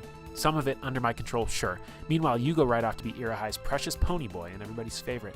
I was a nobody for years. Still, I made my way. But yeah, sure, shame on me, I guess, for feeling stupidly connected to someone that used to matter to me. Lesson learned. We'll be sure to check the perimeter of my rooms before settling in anytime I'm in one of your towns. Did you see Pharasma? Safa asks curiously. She just can't let it go. Clearly more academically interested in this strange phenomenon than in the fact that it was apparently traumatic. As luck would have it, these are the sorts of conversations Hunter would rather have. I flickered into the ethereal plane briefly, but not long enough to join the procession. Pharasma's spire is a ways along the journey as I understand it. You want me to stay away then? Hanlon asks. What do you need, my permission to go home? Not sure it would work, but it's worth a shot, Hunter sniffs back. Reality, ruining a connection he was genuinely enjoying for a chance. I'm on mandatory work release, and the sooner that's over, the better for everyone involved. You want to write a letter? Be my guest. Clearly, I felt this scene needed some comedy now and then because this scene was real. Fuck yeah. It's so good. And it's so in character for Safa to be like, Hanlon, why did you make me come here and deal with this without any of the context? Like, what the fuck, man? Sterling carefully watches the hands of Hanlon and this hunter, making sure neither will attempt to attack the other. She is almost as lost as Safa and seems not completely there after the whole dying talk. Though she still does her best to listen to the two of them, letting them talk it out, not wanting to speak her mind unless addressed. Hanlon is painfully aware of his companions in the room. He's not sure exactly how he thought this would go, but suffice to say poorly should have come to mind. If he weren't so engrossed with Hunter, he'd probably be crawling under a mountain of shame. You know, there was a part of me, a small part, when I realized you were here and avoiding me. I thought maybe things could be different. But I learned a long time ago the price of my mistake, and I have tried to be better every day because of it, and no more than this very day in front of you, even though you can't see it, because that's the price, and I shouldn't expect to not have to keep paying it. Have a nice life, Hunter. I'll make recommendation for your return first thing in the morning. And with little more than a stern wave, he turns on his heels, throws open the door, and strides out of the room, leaving Sterling and Safa to decide whether they were staying or following.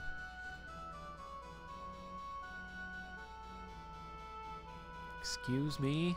Excuse me? Are you dropping teases on us? It seems not completely there after the whole dying talk. Ah, okay. All right. Okay. I can put some pieces together. Very interesting, Hippo. Secrets after 3 years. Okay.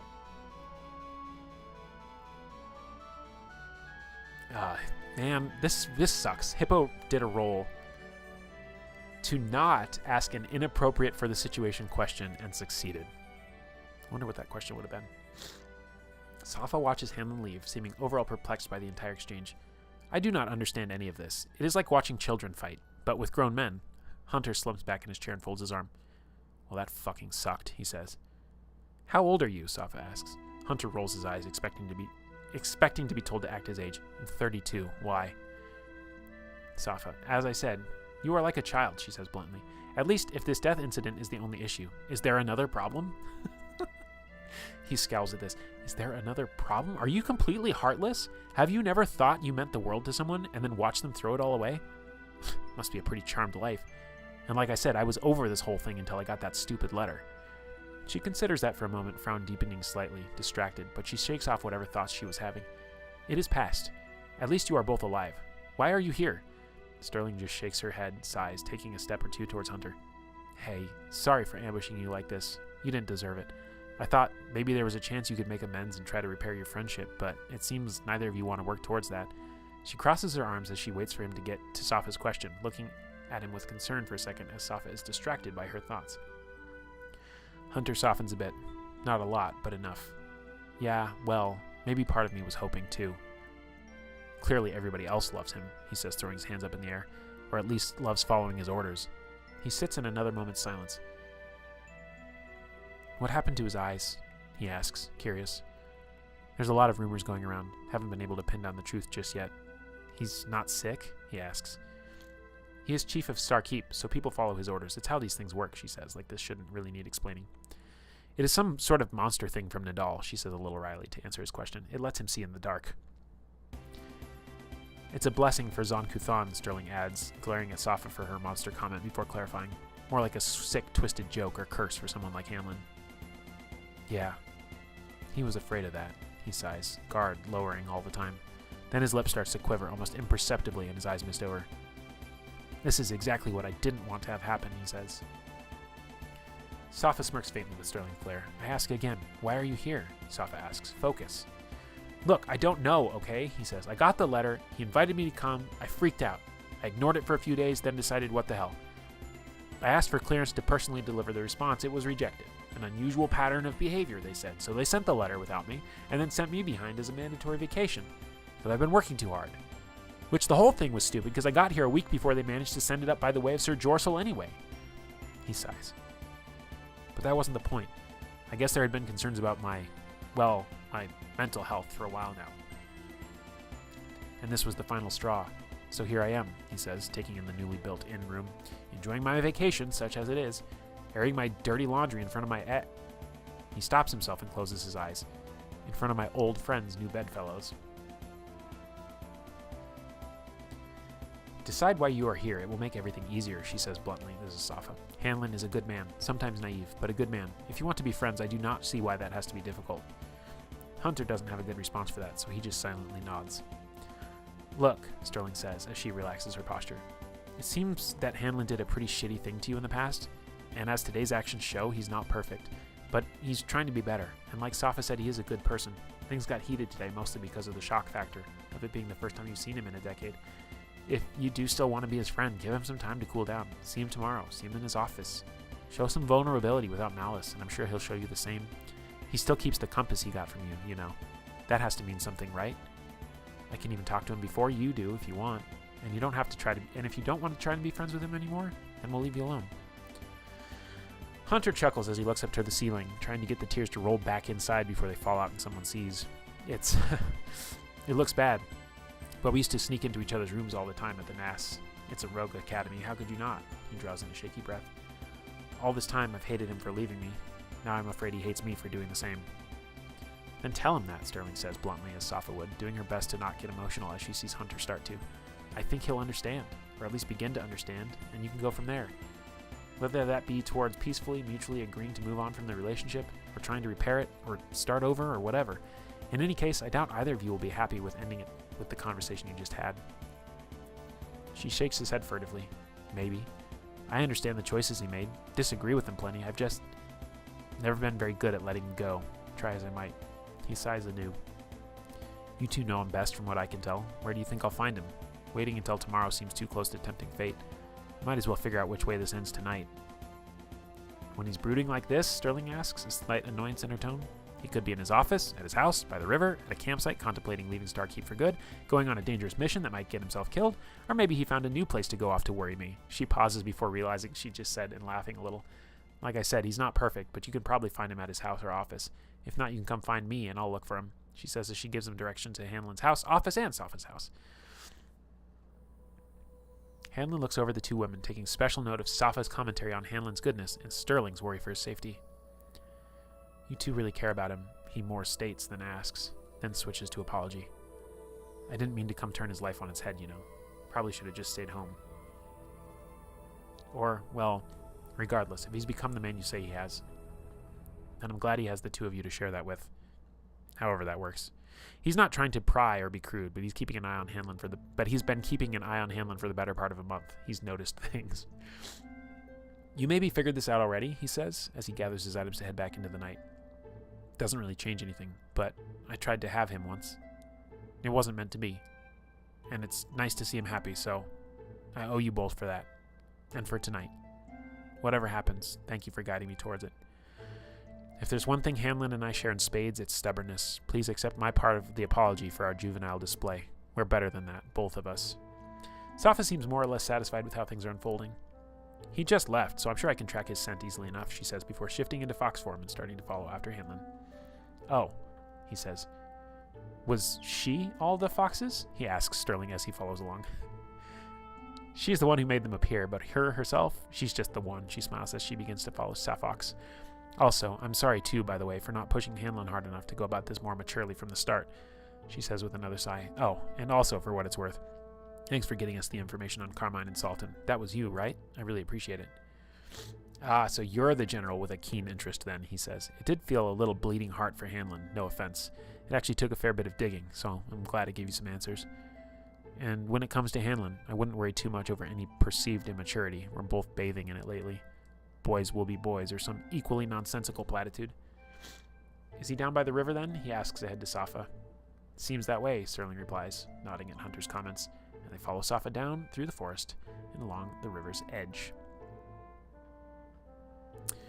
This goes on not too much longer, so I'm going to wrap up the scene with Hunter, and then there's a really sweet, tender moment between the polycule on the riverside, but we can summarize that. And then we'll wrap up stream, because we've been going for 3+ hours now, and we'll leave it there. So, they go down to the river. Hanlon's there throwing rocks into the river. Sterling and Safa hang back. Oh no, Safa goes right up and sits by his feet.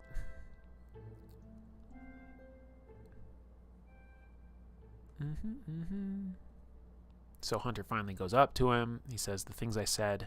He begins looking down at his friend's face, fighting back the crawling anxiety that gripped his chest. They were unfair. I didn't handle myself well back there, or much of any time in the last decade. Hanlon turns fully. Okay, he says, uncrossing his arms and sitting down cross-legged beside Safa, draping an arm around her in a loose, foxy hug. I suppose I've said my share of unfair things, he says.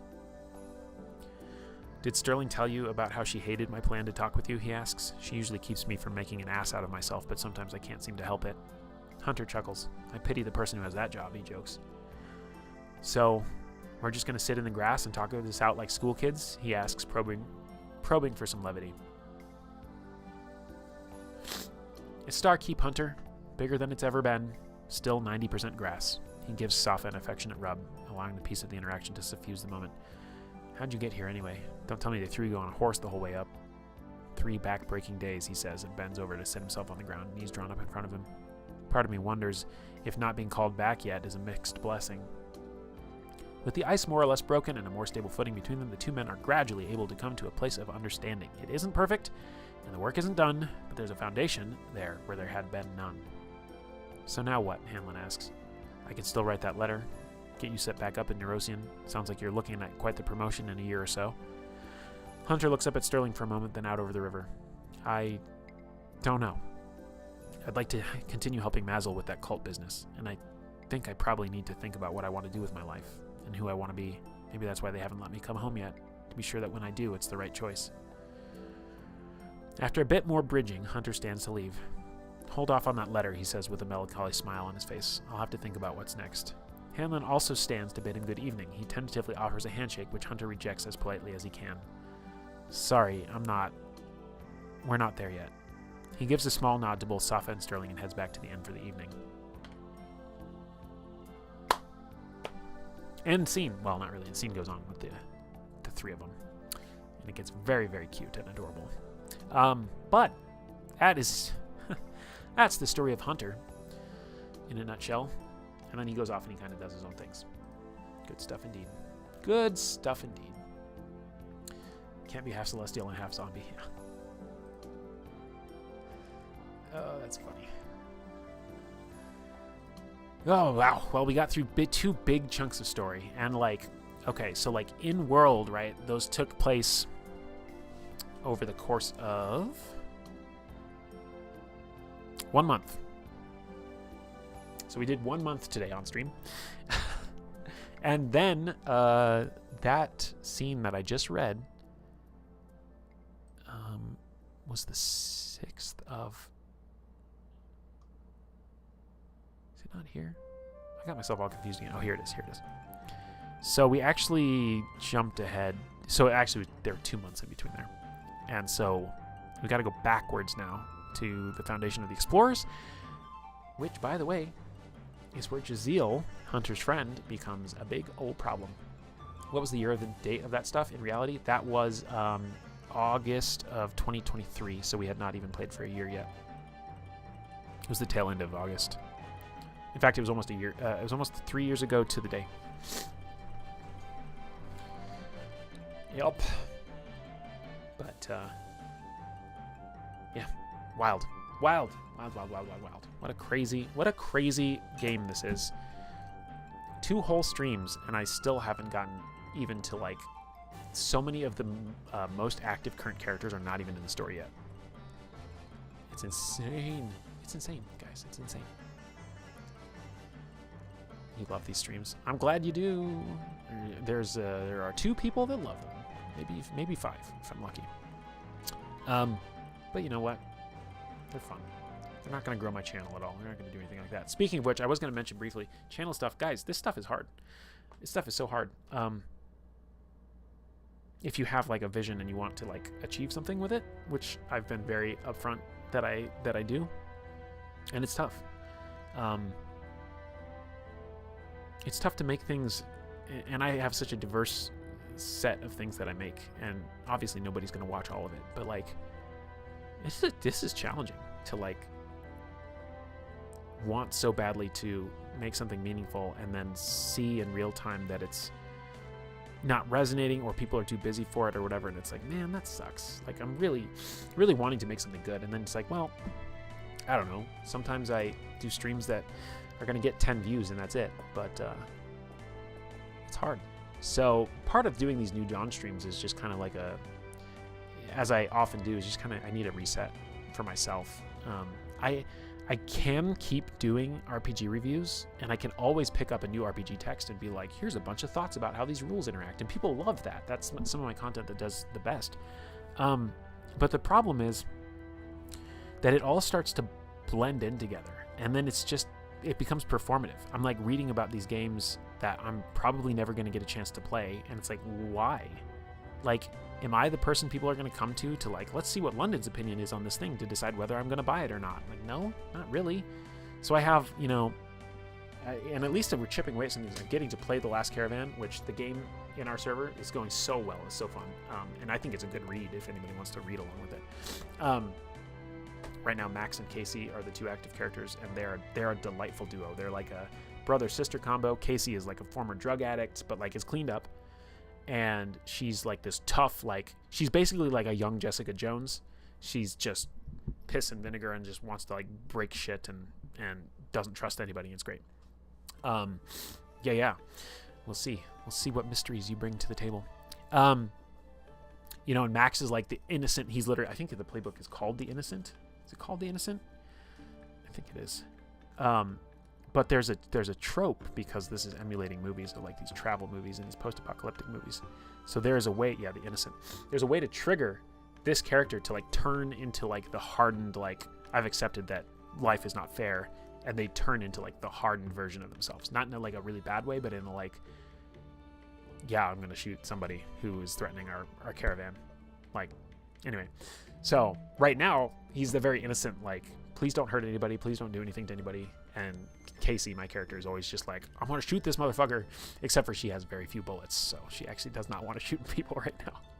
So I'm getting to play, these games that I've been interested in for years. I want to do more Girl by Moonlight. I want to do the Eldamon League on our server. Still hugely active in New Dawn, so that's Pathfinder 2 covered. I tried Legend in the Mist. I could probably get it to work with play-by-post. I'm convinced of that. That it would just take a very specific curation of what the adventure is, who the players are, and just other factors like that. Blue Rose I'm very interested in playing. So I have all these things that I've already covered on the channel. I have 3 or 4 or 5 things that I've backed on Kickstarter of things that I've covered that I'm very excited for, and as those have updates, like, that's going to be content I make as well. But this feeling of like having to constantly chase the new thing, I'm not feeling it. I'm not necessarily interested in doing that. So every now and then, for sure, like when Thaddeus brought Household to my attention, I was like, oh my god, it's another game, and like, okay. But like, I found that a delightful series or book that I got 2 full streams out of, and they were very enjoyable. But not all games are going to be like that, and there's just only so much like processing power I have to hold all these games in my head. Again, though, the point I'm trying to make is like, I could just make that content. I can put up a PDF and I can analyze it like you guys have seen me do, and I will do a great job, and people will say, I love how London, does her reviews, and she's so analytical, and I have like friends and other streamers who have said that about my content, and as they try and recommend it. But it's just like, it's like empty calories, like, I can perform that, and it will perform in my metrics better than most anything else I do. But I don't know, like, what's the point? I don't know. So it's tough. I've been wrestling a lot with the channel. Since we're being vulnerable, and since nobody else is going to see this because it's at the tail end of a New Dawn stream, I've had multiple times where I'm like, should I just quit everything and just give everybody all their money back for supporting me and just like give it up? And that's not the right answer either, because I'm out here like, this is my vehicle for expression. I'm singing, I'm doing song covers, and one of my song covers is doing better than any of my RPG content, which is wild. So yeah, I'm just, it's tough. So, I probably would never have done a New Dawn Storytime stream earlier on, but now we're past the 6-month mark, and it's like, I don't know, it's tough. So I just keep making sure that I'm enjoying what I'm doing, and if I'm not feeling it, then I don't stream. I talked a little while ago about maybe going to 1 stream a weekend instead of 2, or like scheduling the Saturday one And then the Sunday one is always going to be like optional, so that I'm not like canceling if I'm not feeling it, but I can still have that time if I need it. And of course, if I drop the second job, then that's a whole nother thing.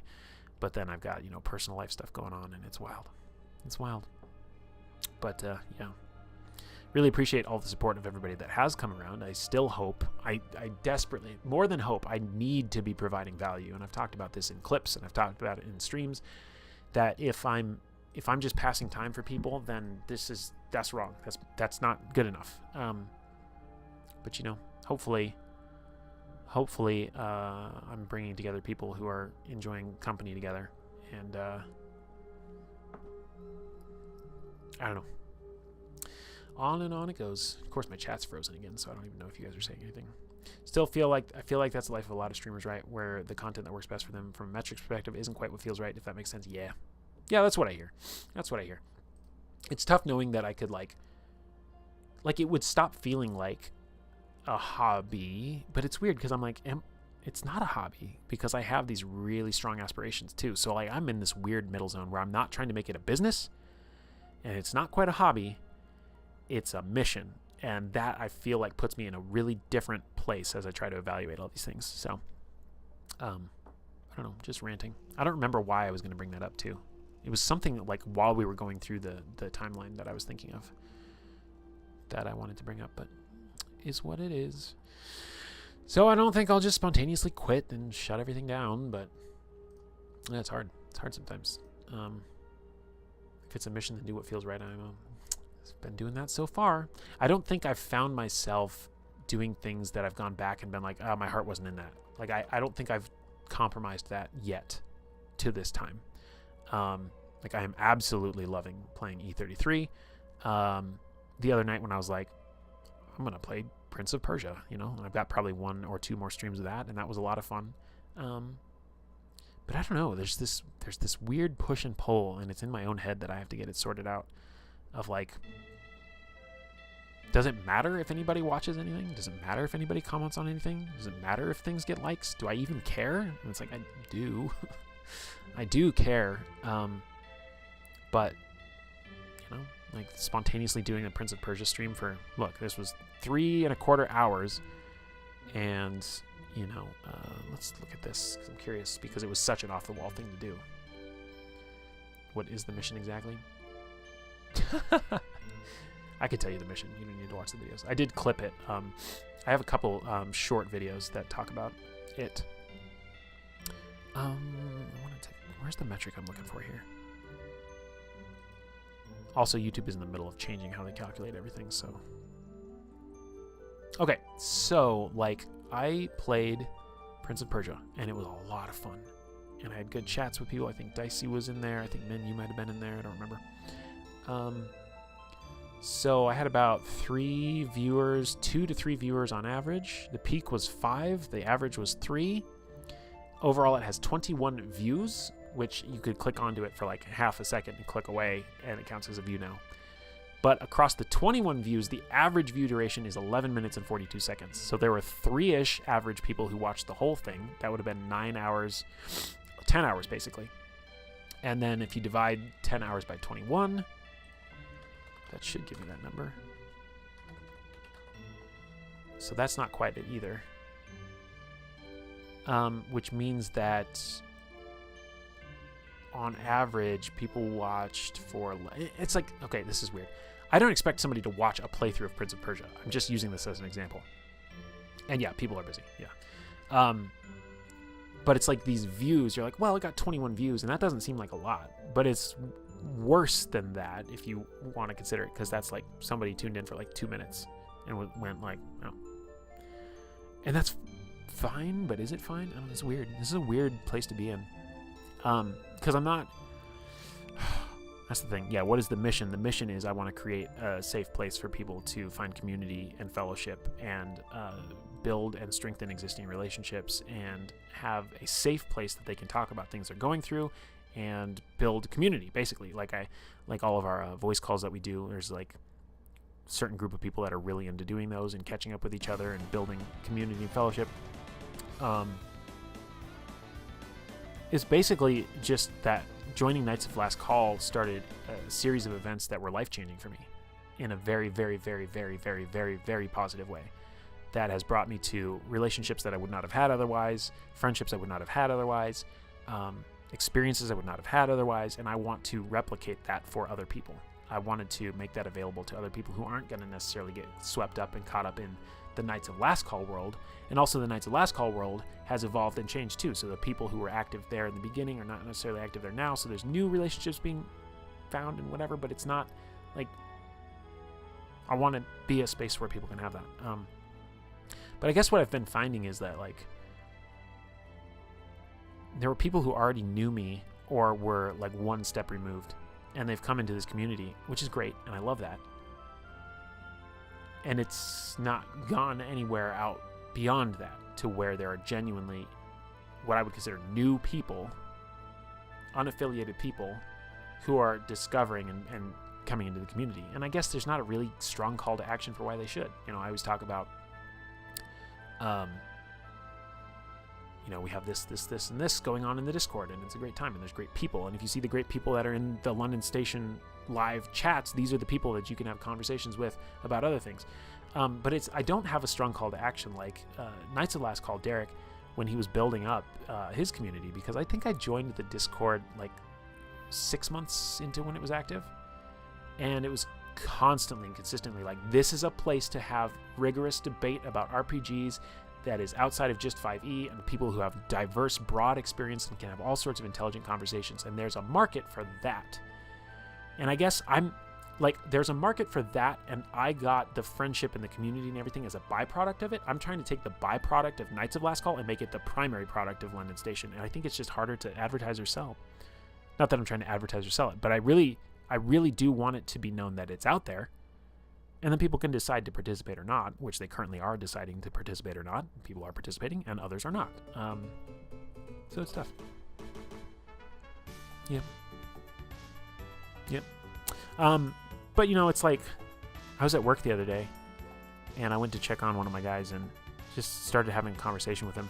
And it turned into like a hour and a half like mentoring session where I was showing him, like, you're at a place right now where you don't really know what you're doing. Like, what do you want? And didn't have necessarily great answers for that. Like, what do you want to achieve? Didn't have great answers for that. I'm like, here's the structure you need. You need to identify the things that you're aiming for, not so that you can, like, there's this mentality of like, oh, if you want something in 5 years from now, you need to chip away at it every day. You can do that, but that's not my message. My message is you need to know what you want 5 years from now, so that when you make a decision, you ask yourself, is this closing the door from that thing in 5 years? Or is it preventing me from getting to that thing in 5 years? If you can make sure you don't close any doors on yourself, that's also of extreme value. And then, yeah, it's always going to be in your mind, and you're going to chip away at it. So I had that mentoring session with this guy at work. And then I'm like coming back home, and I'm getting a ton of my projects done because I had that conversation with him. And I want to have that conversation with you all. But, like, I'm not an authority figure on telling you how to live your life. I'm not a life coach. I'm not a business consultant. I would love to be. But I'm like, I care about you guys. And I'm talking about, you know, you guys. Like, you guys here in chat, of course, obviously. But, like, you guys, the London Station community, all you people who are watching this later down the road. Nobody's going to be watching this later down the road. But, like, I want to help.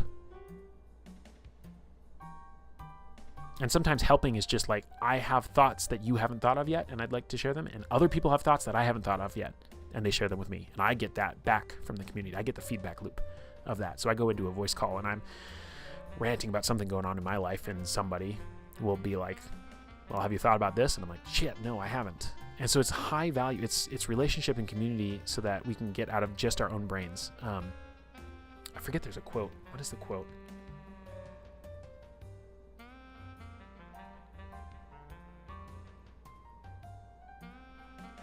I don't remember what the quote is. It's something like, there's no idea that can come out of a single brain that will ever be better than an idea that can be worked on by multiple brains. I mean, you get in the whole design by committee argument, whatever. That's a straw man. It's not my point.